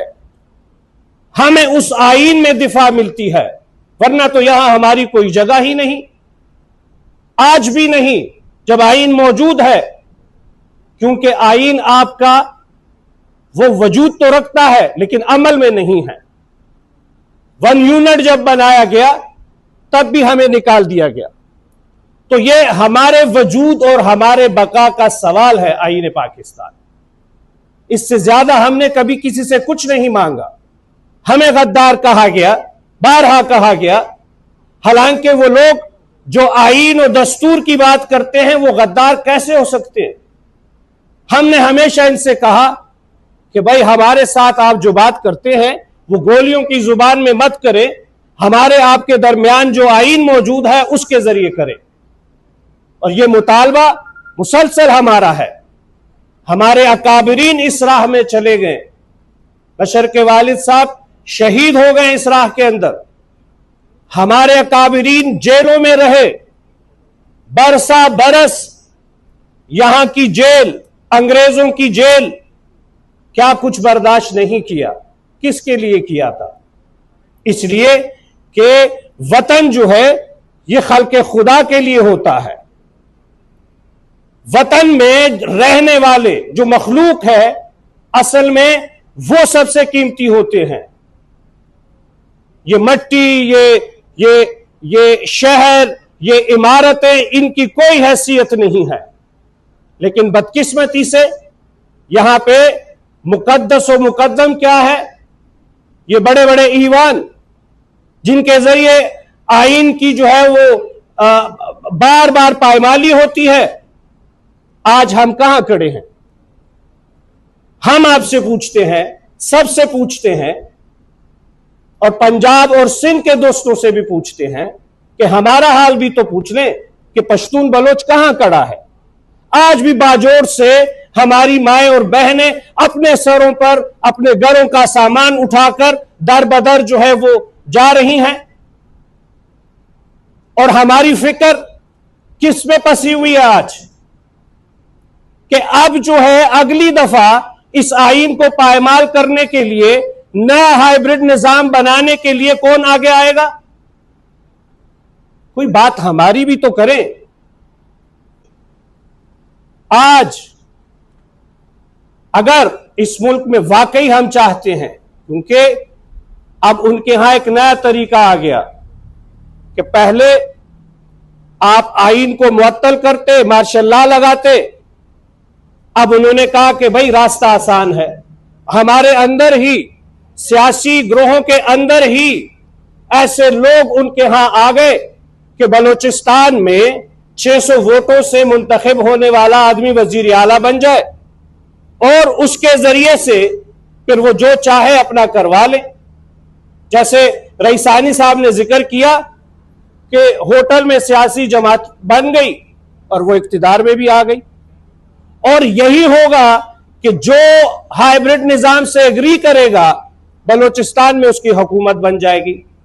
तो बलूचिस्तान क्या है? मतलब आपके लिए उसकी हैसियत क्या है कि आप तहरीक इंसाफ के साथ हाइब्रिड निजाम बनाएंगे, उसके बाद बलूचिस्तान उनके हवाले, मुस्लिम लीग के साथ बनाएंगे उनके हवाले, और पीपल्स पार्टी के साथ बनाएंगे तो उनके हवाले। और अब ये अमल जो है वो हमारे सूबे में भी आ गया।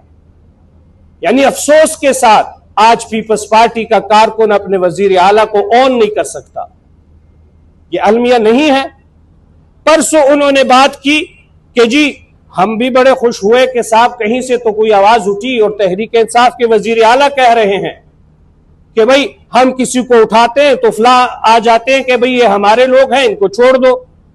और फिर कल वजीर आला साहब का जो उनकी बात थी वो अलग थी। कल उन्होंने कहा कि अब जो ऑपरेशन के खिलाफ बात करेगा तो हम उनके साथ जो है उनके खिलाफ कार्रवाई करेंगे।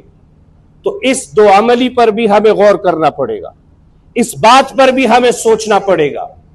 ये जो हमारी तहरीकें हैं, ये ऐसा नहीं है कि कोई निशिस्त बर्खास्त का मामला हो।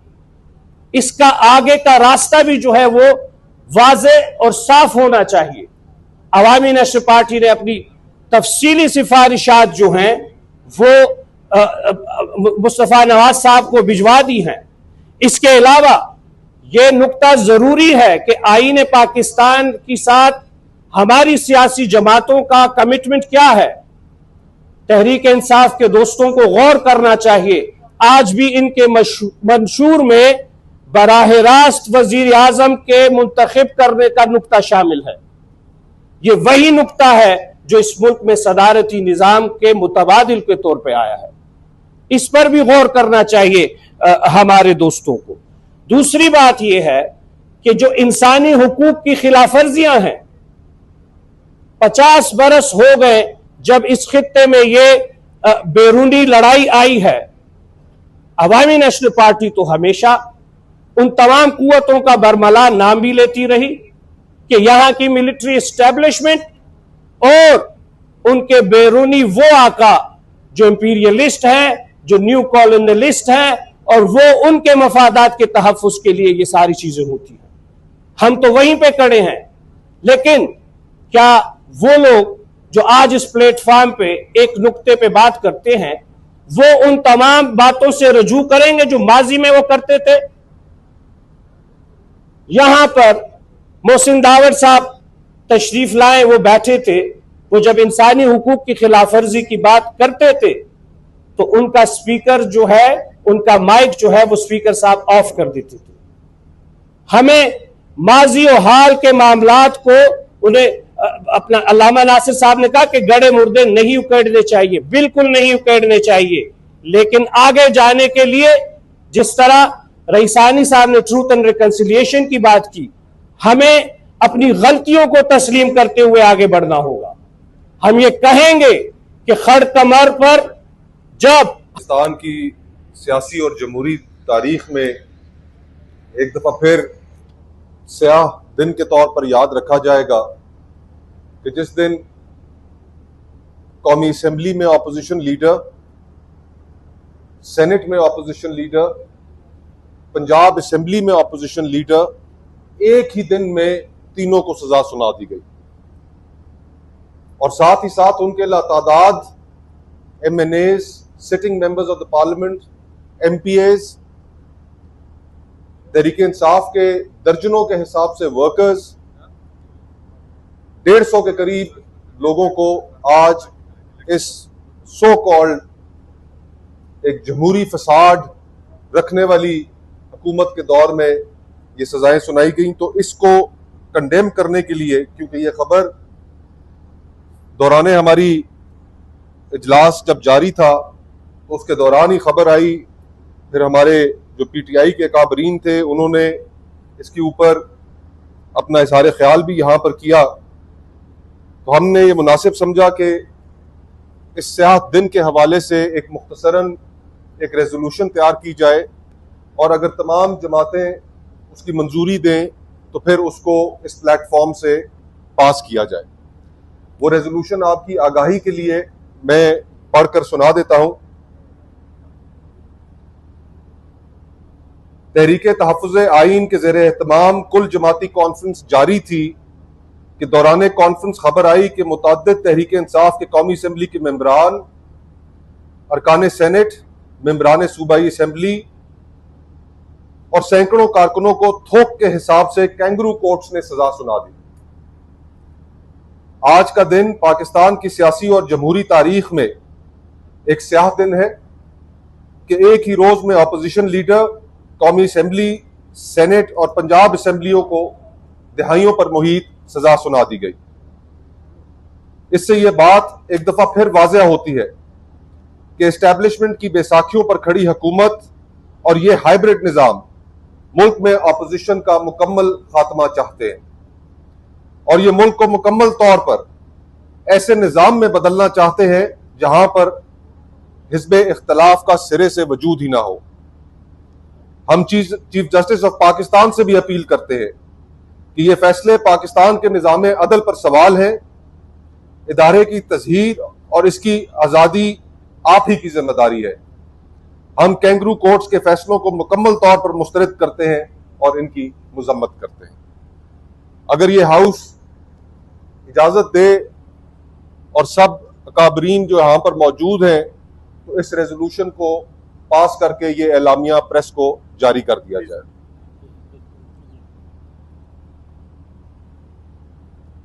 ये एलामिया आपका बहुत बहुत शुक्रिया कि आप तमाम हजरात ने इसको मंजूर किया। ये हम मीडिया को बाज़ाब्ता तौर पर जारी भी कर देंगे। बहुत बहुत शुक्रिया।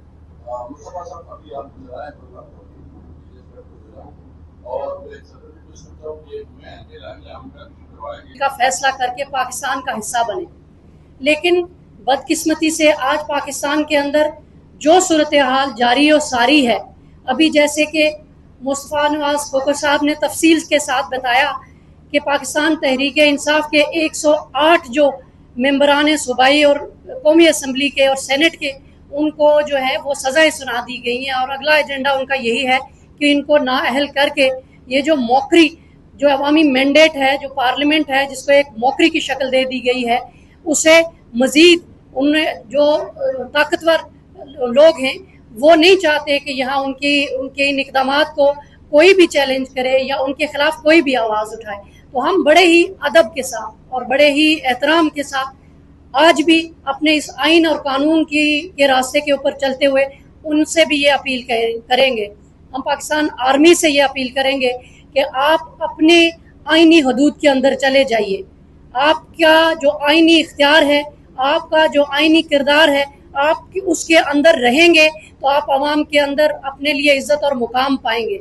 लेकिन अगर आपने जो किरदार शुरू कर दिया है, आपने जुडिशरी को यरगमाल बना लिया है, कैंगरो कोर्ट्स की शक्ल इख्तियार कर गई हैं हमारी अदालतें, हमारी सुप्रीम कोर्ट जो है वो उसके अंदर अगर इंसाफ का ये कोई उम्मीद नहीं है, जहां इन सोसाइटीज़ के अंदर मुल्क और रियासतें तब कायम रह सकते हैं जहां इंसाफ का क्या मुमकिन हो, जहां लोगों को ये एतमाद हो कि हमारी कहीं आवाज़ सुनी जाएगी, हमें कहीं इंसाफ मुहैया किया जाएगा। तो जिस मुल्क की सुप्रीम कोर्ट के अंदर आपके सामने जो अभी रिजर्व सीट्स के फैसले आए, दीगर हमारे जो फंडामेंटल राइट्स की जो वायलेशन के ऊपर सुप्रीम कोर्ट का किरदार है, जो हाई कोर्ट्स का किरदार है, जो हमारी निचली कोर्ट्स का किरदार है, अगर हम इंसाफ के इस निज़ाम को इस तरीके से हम नुकसान पहुंचाएंगे, हम अपने इदारों को इस तरह से कमज़ोर करेंगे, तो हम अपने मुल्क और कौम के इस मुस्तकबिल को, हमारे नौजवानों का मुस्तकबिल जो मुल्क छोड़ के बाहर जा रहे हैं, हमें भी हर बंदा मायूसी के साथ लोग आके कहते हैं। मैंने आपसे अर्ज़ किया कि हम कश्मीरी जो लोग हैं वो पाकिस्तान के साथ अपना मुस्तकबिल हमने पाकिस्तान बनने से 22 दिन पहले वाबस्ता किया था। हम आज भी आईनी तौर के ऊपर पाकिस्तानी बनने के लिए जदोजहद कर रहे हैं और हम इस पाकिस्तान के अंदर जो कायदे-आज़म का ख्वाब था, जो आज डिक्टेटरशिप के अंदर है, जो मार्शल लॉ, जो अनअनाउंस्ड मार्शल लॉ है, उसके अंदर सफोकेटेड है, जो करप्शन के अंदर सफोकेटेड है, हम आप पाकिस्तानी आवाम के साथ भी ये अपील करते हैं कि हम इस निज़ाम को किसी तौर के ऊपर कबूल नहीं करते। अगर हम हिंदुस्तान की आर्मी के खिलाफ जदोजहद मकबूजा कश्मीर का नौजवान श्रीनगर के अंदर कर रहा है, अगर पाकिस्तानी नौजवान जो इस वक्त बलोचिस्तान के अंदर जो हालात हैं, जो KPK के अंदर जो हालात हैं, अगर इन हालात का नोटिस हमारे ताकतवर तबके या हमारी बड़ी खुले अल्फाज में कहूँगी कि आर्मी अगर इस चीज़ का इदराक नहीं रखती, तो फिर ये हमारी आर्मी, हम क्या ये कहने में हक बजानिब नहीं है कि ये हमारे जो मुहाफिज इदारा था, जो हमारी सरहदों का मुहाफिज था, क्या वो हमारी आईनी, कानूनी, कौमी जिम्मेदारी से अगर मुनरिफ हो रहा है, तो इसकी जो सज़ा आईने पाकिस्तान ने दी हुई है, क्या आपको आप उस सज़ा के हकदार नहीं हैं? लेकिन हम उसके बावजूद हम आज आपसे दर्दमंदाना ये अपील करते हैं कि ये अब बस ख़त्म हो जाना चाहिए। ये जो पॉलिटिकल विक्टिमाइजेशन है, इसका दौर ख़त्म हो जाना चाहिए। ये जो ईगो की पॉलिटिक्स हमने की, आपने की, आप कर रहे हैं इस वक्त, इसका कोई ना कोई एंड होना चाहिए। और हम आज इस प्लेटफॉर्म से पाकिस्तानी कौम के साथ, हम जुडिशरी के साथ, हम पाकिस्तानी नेशन के साथ, हम आर्मी के साथ ये अपील करते हैं कि हमारी बुनियादी जो हमारे मुतालबात हैं वो ये हैं कि जो गुज़श्ता 2024 में जो इलेक्शन हुआ, वो इंतखाब जिस तरह से जिस मैंडेट के ऊपर, अवाम के मैंडेट के ऊपर आपने चोरी किया, इस असम्बली के अंदर जो लोग डाका करने के बाद जो डकैती के साथ वो बैठे हुए हैं इस असेंबली के अंदर, फौरी तौर के ऊपर रिजाइन करें और एक फ्री एंड फेयर जो है वो इंडिपेंडेंट जो इलेक्शन कमीशन है उसकी निगरानी में पाकिस्तानी कौम को एक दफ़ा फिर एक नया इंतखाब जो है वो उसका मौका दिया जाए, ताकि लोग अपने अवामी नुमाइंदों को मुंतखब करके अपने अवान के अंदर भेजें और लोगों के जो मसाइल हैं, लोगों का जो एतमाद है इस रियासत के ऊपर, यहाँ रियासत के इदारों के ऊपर, जुडिशरी के ऊपर, आर्मी के ऊपर, एग्जेक्टिव के ऊपर हमारे लोगों का एतमाद बहाल हो सके। अगर आप ये काम नहीं करेंगे और इस काम को करने में जितनी देर आप करेंगे उसके लिए आप इदारे की कुर्बानी, मुल्क की कुर्बानी आपने दे दी, इदारे की कुर्बानी आपने दे दी, और शख्सी राज को अगर आप कह रहे हैं कि आप ये दवाम बख्शेंगे तो ये मुमकिन नहीं है।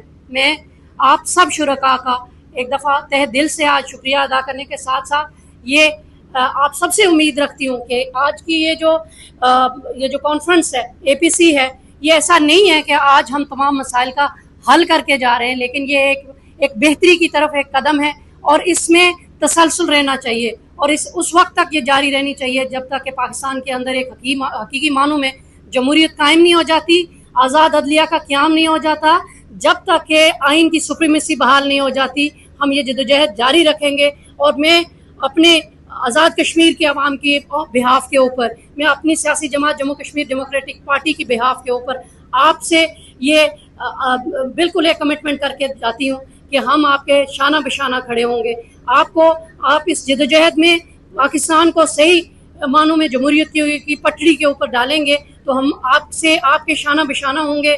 हमारा ये जो आइन है जो हमें इस चीज़ का तहफ़्फ़ुज़ देता है कि हमारी जान, माल और इज्जत इस मुल्क पाकिस्तान के अंदर महफूज रहेगी, और अगर उसके अंदर आपने जुडिशरी, एग्जेक्टिव और पार्लियामेंट की पामाली कर दी है तो यहाँ पर हमारा नौजवान मायूस होकर यहाँ से बाहर जा रहा है। और वो नौजवान जो कश्मीर के अंदर जदोजहद कर रहा है, जो पाकिस्तान के साथ अपना मुस्तकबिल वाबस्ता कर चुका है, जो आने वाले वक्त में आइनी तौर के ऊपर पाकिस्तान का हिस्सा बनना चाहता है, आप उसके लिए क्या पैगाम दे रहे हैं? तो मैं एक दफ़ा फिर उन फैसला साजों से ये अपील करूंगी कि आप होश के नाखून लीजिए और इस मुल्क को हकीकी मानों में जमहूरियत की पटड़ी के ऊपर चलने दीजिए, और इसी में आपके इदारे की, इस मुल्क की बका है। मैं इसके साथ ही पाकिस्तान की तमाम अवाम को ये अपील करना चाहूँगी कि आप तमाम लोग, जिस तरह से आज 108 लोगों को आज नाअहल कर दिया गया सज़ा याफ्ता होने के बाद, इलेक्शन कमीशन फौरन इस मामले में बड़ी जल्दबाजी दिखाता है, तो ये हमारे और आपके वोट की तौहीन है। आपने जो वोट जिन लोगों को दिया है, अगर उन लोगों को इस आइन की जदोजहद के लिए, जमहूरियत की बहाली की जदोजहद में अगर उनके इस गुनाह की सज़ा ये दी जा रही है तो हमें फौरी तौर के ऊपर सड़कों के ऊपर निकलने में देर नहीं करनी चाहिए और हमें अपना हक छीन के लेना चाहिए। और ये जिस तरह से हमें डराया, धमकाया और जिस तरह से लोगों को जेलों में डाला जा रहा है, मैं आपको ये बताना चाहती हूँ कि इन चीज़ों से जो सियासी कारकुन होते हैं, जो जदोजहद के लोग होते हैं, वो कभी घबराया नहीं करते और वो बड़ा डट के इन हथकंडों का मुकाबला करते हैं। और आप भी जब इन हथकंडों का मुकाबला करेंगे तो ये जो मुट्ठी भर लोग हैं वो किसी तौर के ऊपर कामयाब नहीं होंगे। ये हमारी और आपकी कौमी जिम्मेदारी है, हमारी नेशनल रिस्पॉन्सिबिलिटी है कि हम कोई भी इदारा आइन के मुखालिफ जब काम कर रहा है तो हम उसे सीधा रास्ता दिखाने की कोशिश करें और उसके लिए हमें आइन ने जो भी रास्ता दिया है उसका इख्तियार करें। मैं इसके साथ ही आपका एक दफ़ा फिर अचकज़ई साहब का, उनकी टीम का, अखवानज़ादा साहब का, खालिद यूसुफ चौधरी साहब का, गुलाम मुस्तफ़ा खोखर साहब का, आप सबका शुक्रिया अदा करती हूँ और ये यकीन दिलाती हूँ कि आपकी इस आइन की बहाली की, जमहूरियत की बहाली की जदोजहद में हम आपके साथ हैं। पहल करने से कबल तमाम शुरकाए मजलिस से माज़रत ख़्वाह हूँ कि अगर मेरी गुफ्तगू किसी की तबीयत पे गरां गुजरे या उसकी खुदा न खास्ता किसी किस्म की दिल आज़ारी हो तो उसके लिए मैं इब्तिदा ही में माज़रत ख़्वाह। मेरा मकसद किसी की दिल आज़ारी नहीं है, बल्कि मैं समझता हूँ कि आप जैसे दानिश्वर और तजुर्बेकार हज़रात के सामने अगर मैं अपनी गुज़ारिशात रख लूँ, अगर मुझे उनके फ़हम में सहव ख़ता हुई है तो आप इस्लाह फरमाएं। और अगर मैं सही हूँ तो कौम के आगाही का हक और मेरा रहबरी का फरीज़ा अदा हो जाए। इस वसीउल बुनियाद मजलिस मुशावरत के मौज़ूआत में से नमायान और अहम मौजू आइन और जमहूरियत।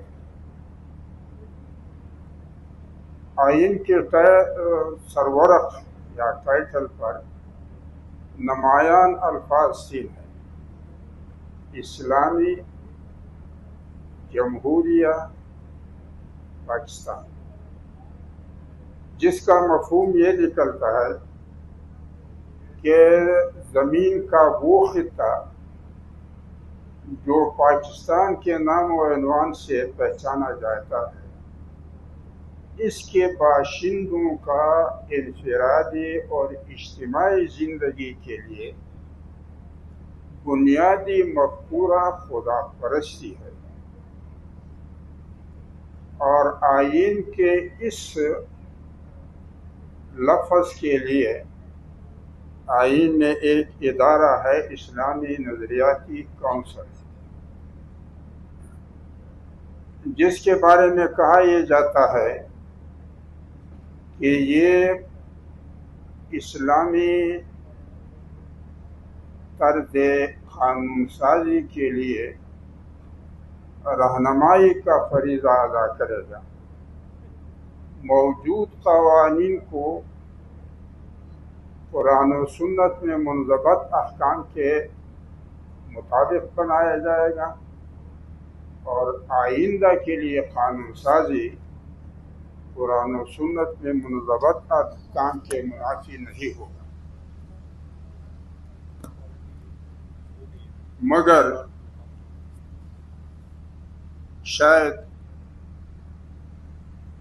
इस इदारे के सिफारिशात पर अगर किसी जर्नेली हुकूमत में अमल हुआ हो तो हुआ होगा, मगर सियासी और जमहूरी हुकूमतों के दौरान इस इदारे के सिफारिशात को आइन के मुताबिक पार्लियामान में पेश करने की भी जहमत नहीं की गई, सजाए कि उस पर बहस हो। और अगर कभी सेनेट या कौमी असम्बली या सूबाई असम्बलियों में किसी भी हवाले से पेश भी हुई है तो फिर आइन के मुताबिक न उस पर बहस हुआ है और न ही लॉ एंड जस्टिस कमेटियों के सपोर्ट किया गया। तो माना यह है कि इस्लाम दिखावे के लिए है, जो ज़बानी कलामी तौर पे खुदा परस्ती का इन्वान है, और दूसरा जो लफ्ज़ है जमहूरियत, इसकी बुनियाद पर आइन के हवाले से तश्कील करदा इदारा पार्लियामान है, जो जमहूरी अंदाज में तश्कील हुकूमत और वज़्अ क़ानून के लिए माना हुआ इदारा माना जाता है।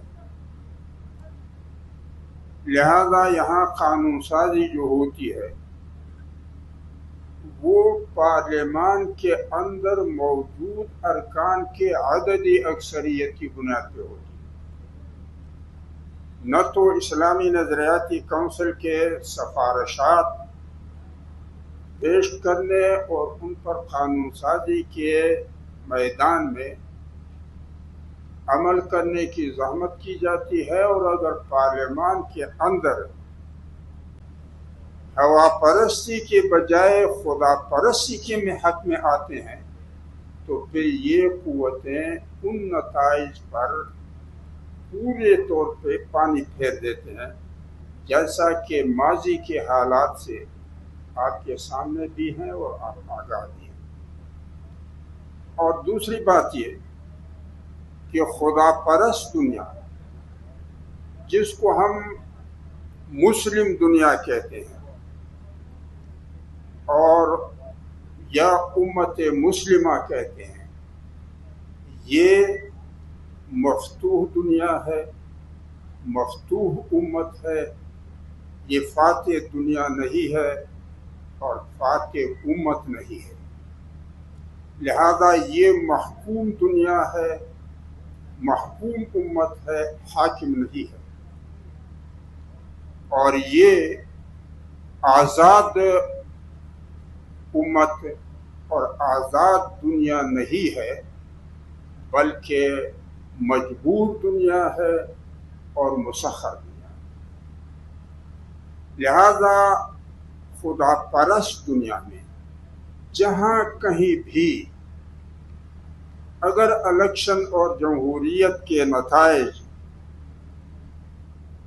मातहती के बजाय बराबरी में आए, तो फिर जो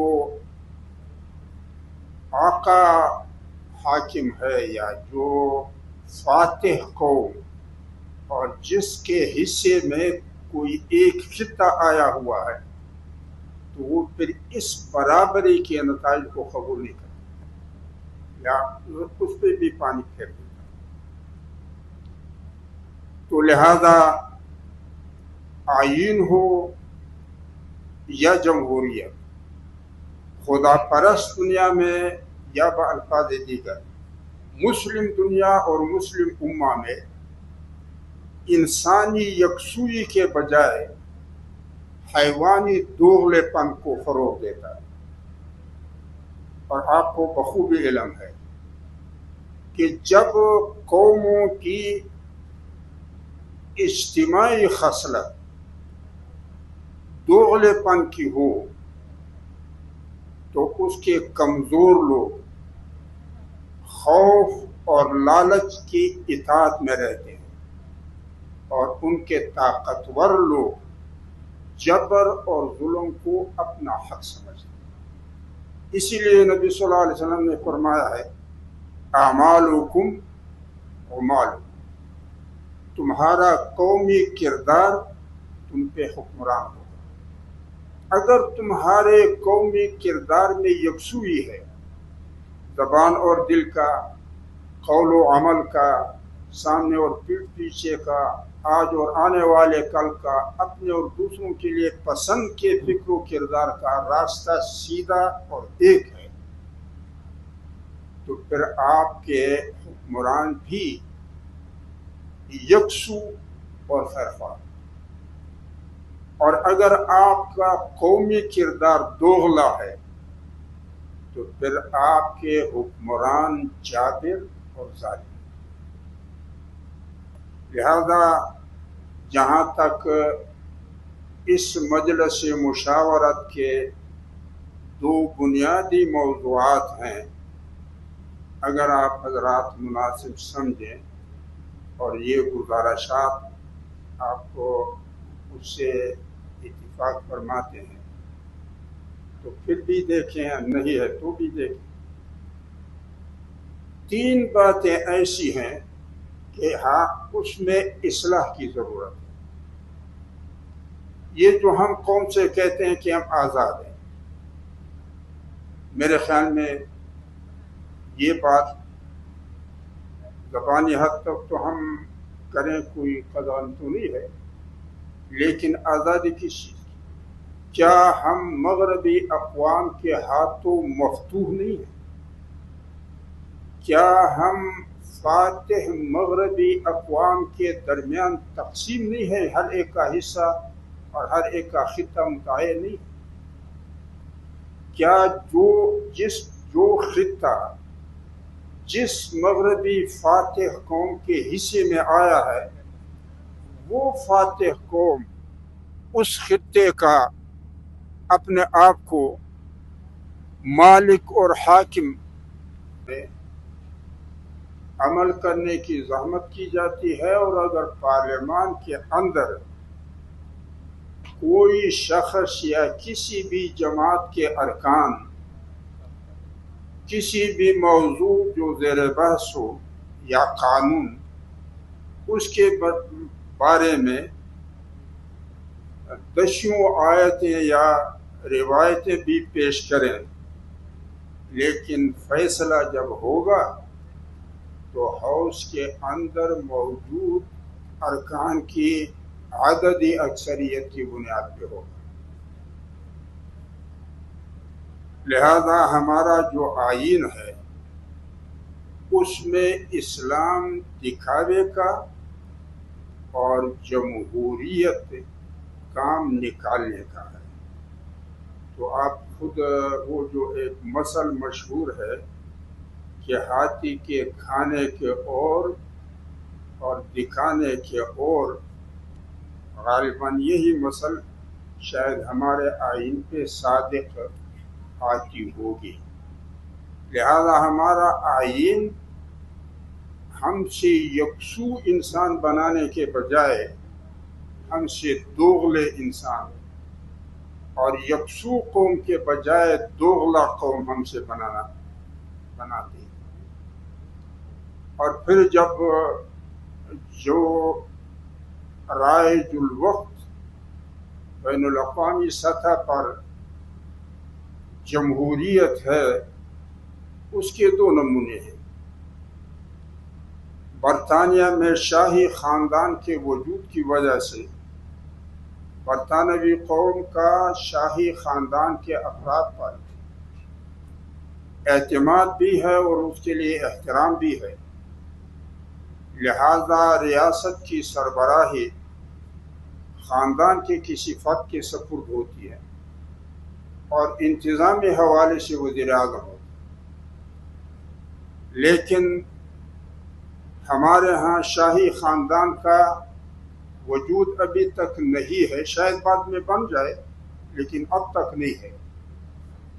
लेकिन वज़ीर आज़म है, जिसका माना यह है कि हम बैनुल अक़वामी सतह पर तअस्सुर ये देना चाहते हैं कि हमारी सियासी वाबस्तगी बरतानिया के साथ है और वज़ीर आज़म के होते हुए फिर सदर नहीं होना चाहिए जैसा कि अमेरिका में है, लेकिन हमारा सदर भी है, जिसके ज़रिए से हम दुनिया को और अमेरिका को ये तअस्सुर दिलाना चाहते हैं कि हमारे फ़ौजी खिदमत अमेरिका के सपुर्द हैं, जहाँ चाहे वहाँ हम खिदमत के लिए तैयार। तो ऐसे दोगले आइन में जो कौम को न तो एक मंजिल, न एक मकसद, न एक राह बताता हो, तो इस पे फिर वही बात होगी जैसा कि चेयरमैन साहब महमूद खान अशरफी साहब ने फरमाया कि इमरानी मुआहदे की ज़रूरत पड़ेगी, लेकिन वो ऐसा इमरानी मुआहिदा हो जो यकसू हो, दोगला न बनाए कौम को। दूसरा मौजू जो है वो जमहूरियत। दुनिया में राइज और नाफिजुल अमल जमहूरियत के बुनियाद में जो मफ़कूरा है वो हवा परस्ती का है। जो कौमें और हुकूमतें बैनुल अक़वामी सतह पर इस जमहूरियत के अलमबरदार और निगरान हैं, उनके नज़र में सियासत और हुकूमत के मैदान में अल्लाह का वजूद नहीं है। लिहाजा इस जमहूरियत के नताइज खुदा परस्त दुनिया में जहाँ कहीं भी हवा परस्ती के बजाय खुदा परस्ती के में हक में आते हैं, तो फिर ये कुव्वतें उन नताइज पर पूरे तौर पे पानी फेर देते हैं, जैसा कि माजी के हालात से आपके सामने भी हैं और आप आगाह भी हैं। और दूसरी, अपने आप को मालिक और हाकिम नहीं समझता,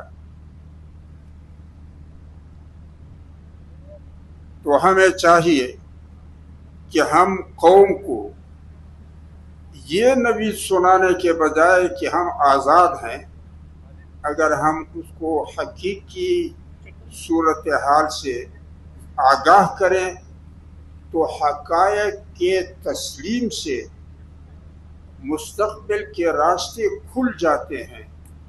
जज्बात, ख्वाहिशात और हिस्स की बुनियाद पे फैसले हैवानों के होते हैं, इंसानों के फैसले बसीरत, इल्म की रोशनी और दलाइल के रहनुमाई में होते हैं। दूसरी बात ये कि हम अपने कौम को ये बताना चाहिए कि हमारी रियासत बिलफेर रियासत नहीं है, यानी हमारी वो रियासत नहीं है जो हमारे हिफाजत के लिए, हमारे सहूलत के लिए, हमारी खिदमत के लिए फ़िक्रमंद हो। ये सिक्योरिटी स्टेट है। जो आका अपने आप को इस खित्ते का मालिक और हाकिम तस्वुर करता है, हमारी रियासत उस आका के मफाद की हिफाजत करता है हमसे, और आका के मकासद की वकालत करता है हमारे दरमियान। लिहाजा ये हमें लोगों को समझाना चाहिए। और तीसरा मसला ये कि हमारा जो इस्टेब्लिशमेंट है, इदारे के हवाले से ये हमारा नहीं है, ये बैनुल अक़वामी इस्टेब्लिशमेंट का ज़ैली इदारा है। 17वीं सदी के बाद जब ईस्ट इंडिया कंपनी ने अपने इस्टेब्लिशमेंट की तश्कील की तो 1857 के जंग के बाद ईस्ट इंडिया कंपनी के उसी इस्टेब्लिशमेंट को अंग्रेज हुकूमत ने अपने इस्टेब्लिशमेंट में जम किया और वही तसलसल अभी तक चला आ रहा है। मरहूम हमीद गुल साहब का फरमाना था कि पाकिस्तान की फौज का चीफ सेंटगाम और पेंटागन और अमेरिका के मुशावरत और इजाज़त से इस ओहदे पर तकर्री की जाती है। लिहाजा हमें कौम को ये बताना चाहिए कि ये इस्टेब्लिशमेंट इदारे के हवाले से हमारा नहीं है, इससे कभी भी खैर की तवक्को नहीं रखनी चाहिए, अलबत्ता उसके शर से पनाह मांगना चाहिए, अलबत्ता उसके अफराद हमारे अपने। लिहाजा अगर हम मिन हैसुल को संजीदगी से काम लेंगे तो फिर हमारे और इस्टेब्लिशमेंट के तसादुम से हमारे गुलामे की जंजीरें टूटेंगी नहीं बल्कि मुस्तहकम होंगी। हमें एक ऐसे अंदाज पे सोचना चाहिए कि हम घर के अंदर एक दूसरे के मुखासिम बनकर और दस्तो गरेबान होने के बजाय इससे हमारी गुलामी मुस्तहकम होगी, आज़ादी के रास्ते नहीं खुलेंगे। तो हमें चाहिए ये कि हम इदारे की मजबूरियों को सामने रखें, लेकिन इदारे के अफराद जो हमारे अपने हैं वो अपनी सलाहियतों को और अपने जो कौमी हैसियत से वो अपने सलाहियतों को हमारे साथ और अपनी हमदर्दी को हमारे साथ शरीक, ताकि उनके इदाराती मजबूरी और फिर हमारी ज़रूरत और उनकी हमदर्दी और सलाहियत सब कुछ सामने रखकर एक राह मिन हैसुल कौम हम अपने लिए निकाल सकें। दुनिया वो दुनिया नहीं है जो 15वीं सदी में शहरों की दुनिया हुआ करती थी। आज की दुनिया पूरी दुनिया एक शहर है और वो दुनिया नहीं है जो 15वीं सदी में शहरों की दुनिया हुआ करती थी। आज की दुनिया, पूरी दुनिया एक शहर है और तस्बीह के दानों में से एक दाना हिलेगा तो पूरा जो हार है वो हिल जाएगा। लिहाजा हमें हकायक को पासे पुश नहीं डालना चाहिए। तो मैं समझता हूँ कि दो मसाइल फौरी हल तलब है। इमरान खान साहब और आसिम मुनीर साहब की जो ज़ाती चपकलश है, एक दफ़ा मोहम्मद अली दुरानी साहब और बैरिस्टर सैफ साहब तशरीफ़ लाए तो मैंने उनको भी ये कहा कि आप पहले मरहले में इन दोनों की जो ज़ाती रकाबत की बातें हैं उनके लिए कोई हल निकालें, बाद में फिर सियासी मामलात पे देखें। तो अब भी मैं समझता हूँ कि इतने वसीउल बुनियाद मुशावरत में शायद वो बात हम न कर सकें। अगर मुख्तसर और चीदा लोग जो हर तंजीम के सरबराह शुमार होते हैं, अगर एक मुख्तसर से मजलिस में हम इन हालात को जज्बात, ख्वाहिशात से हट कर दलाइल, बसीरत, इल्म और हकीकत पसंदी की बुनियाद पे चांद पटक कर, तो मैं समझता हूँ कि हम इतने गए गुजरे भी नहीं है कि हालात में कोई रास्ता न निकाल सके। और दूसरा जो मसला है वो इमरान साहब का या पीटीआई का इस्टेब्लिशमेंट के साथ सियासी मसला है। मुहतरम असद कैसर साहब ने बनेगाड़ा में जो पहली दफ़ा हमारी नशिस्त करवाई थी, तो उस नशिस्त में मैंने खान साहब की खिदमत में गुजारिश की कि आपकी ये बातें माकूल ही सही कि ग़ुलामी कबूल नहीं है, बेजा मुखासमत मकसूद नहीं है, जंग न खुद पसंद करते हैं न दूसरों की जंग का आलाकार बनते हैं, बात माकूल है, लेकिन पाकिस्तान का महल मौजूद नहीं है। पाकिस्तान का कौम इस काबिल अभी नहीं है। और फिर दुनिया में जो जारी खूनरेजी है ये आसमानी आफत नहीं है, मुस्तबिद कुव्वतों की सियासी ज़रूरत है बालादस्त रहने के लिए, और माशी माल बटोरने वालों का ये डॉलर बटोरने का वसीला है।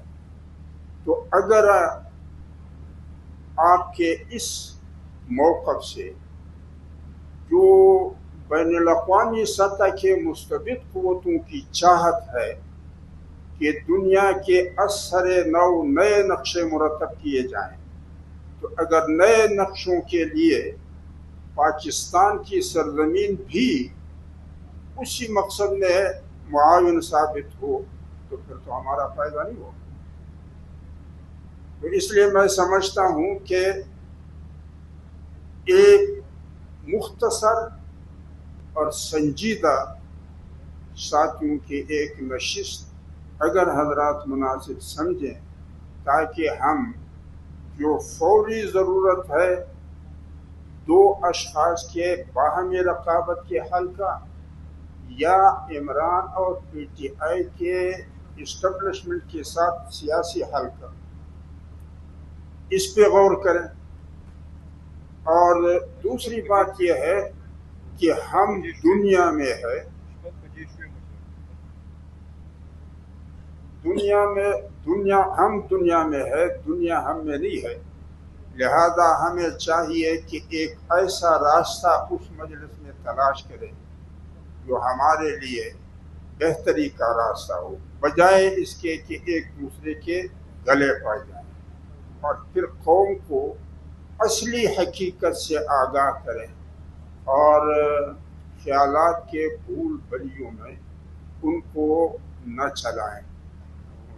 अगर कोई ऐसी बात हुई हो, जो किसी को नागवार गुजरी हो, मैं दोबारा उसके बारे में माजरत खा हूँ। वह आखिर दावाना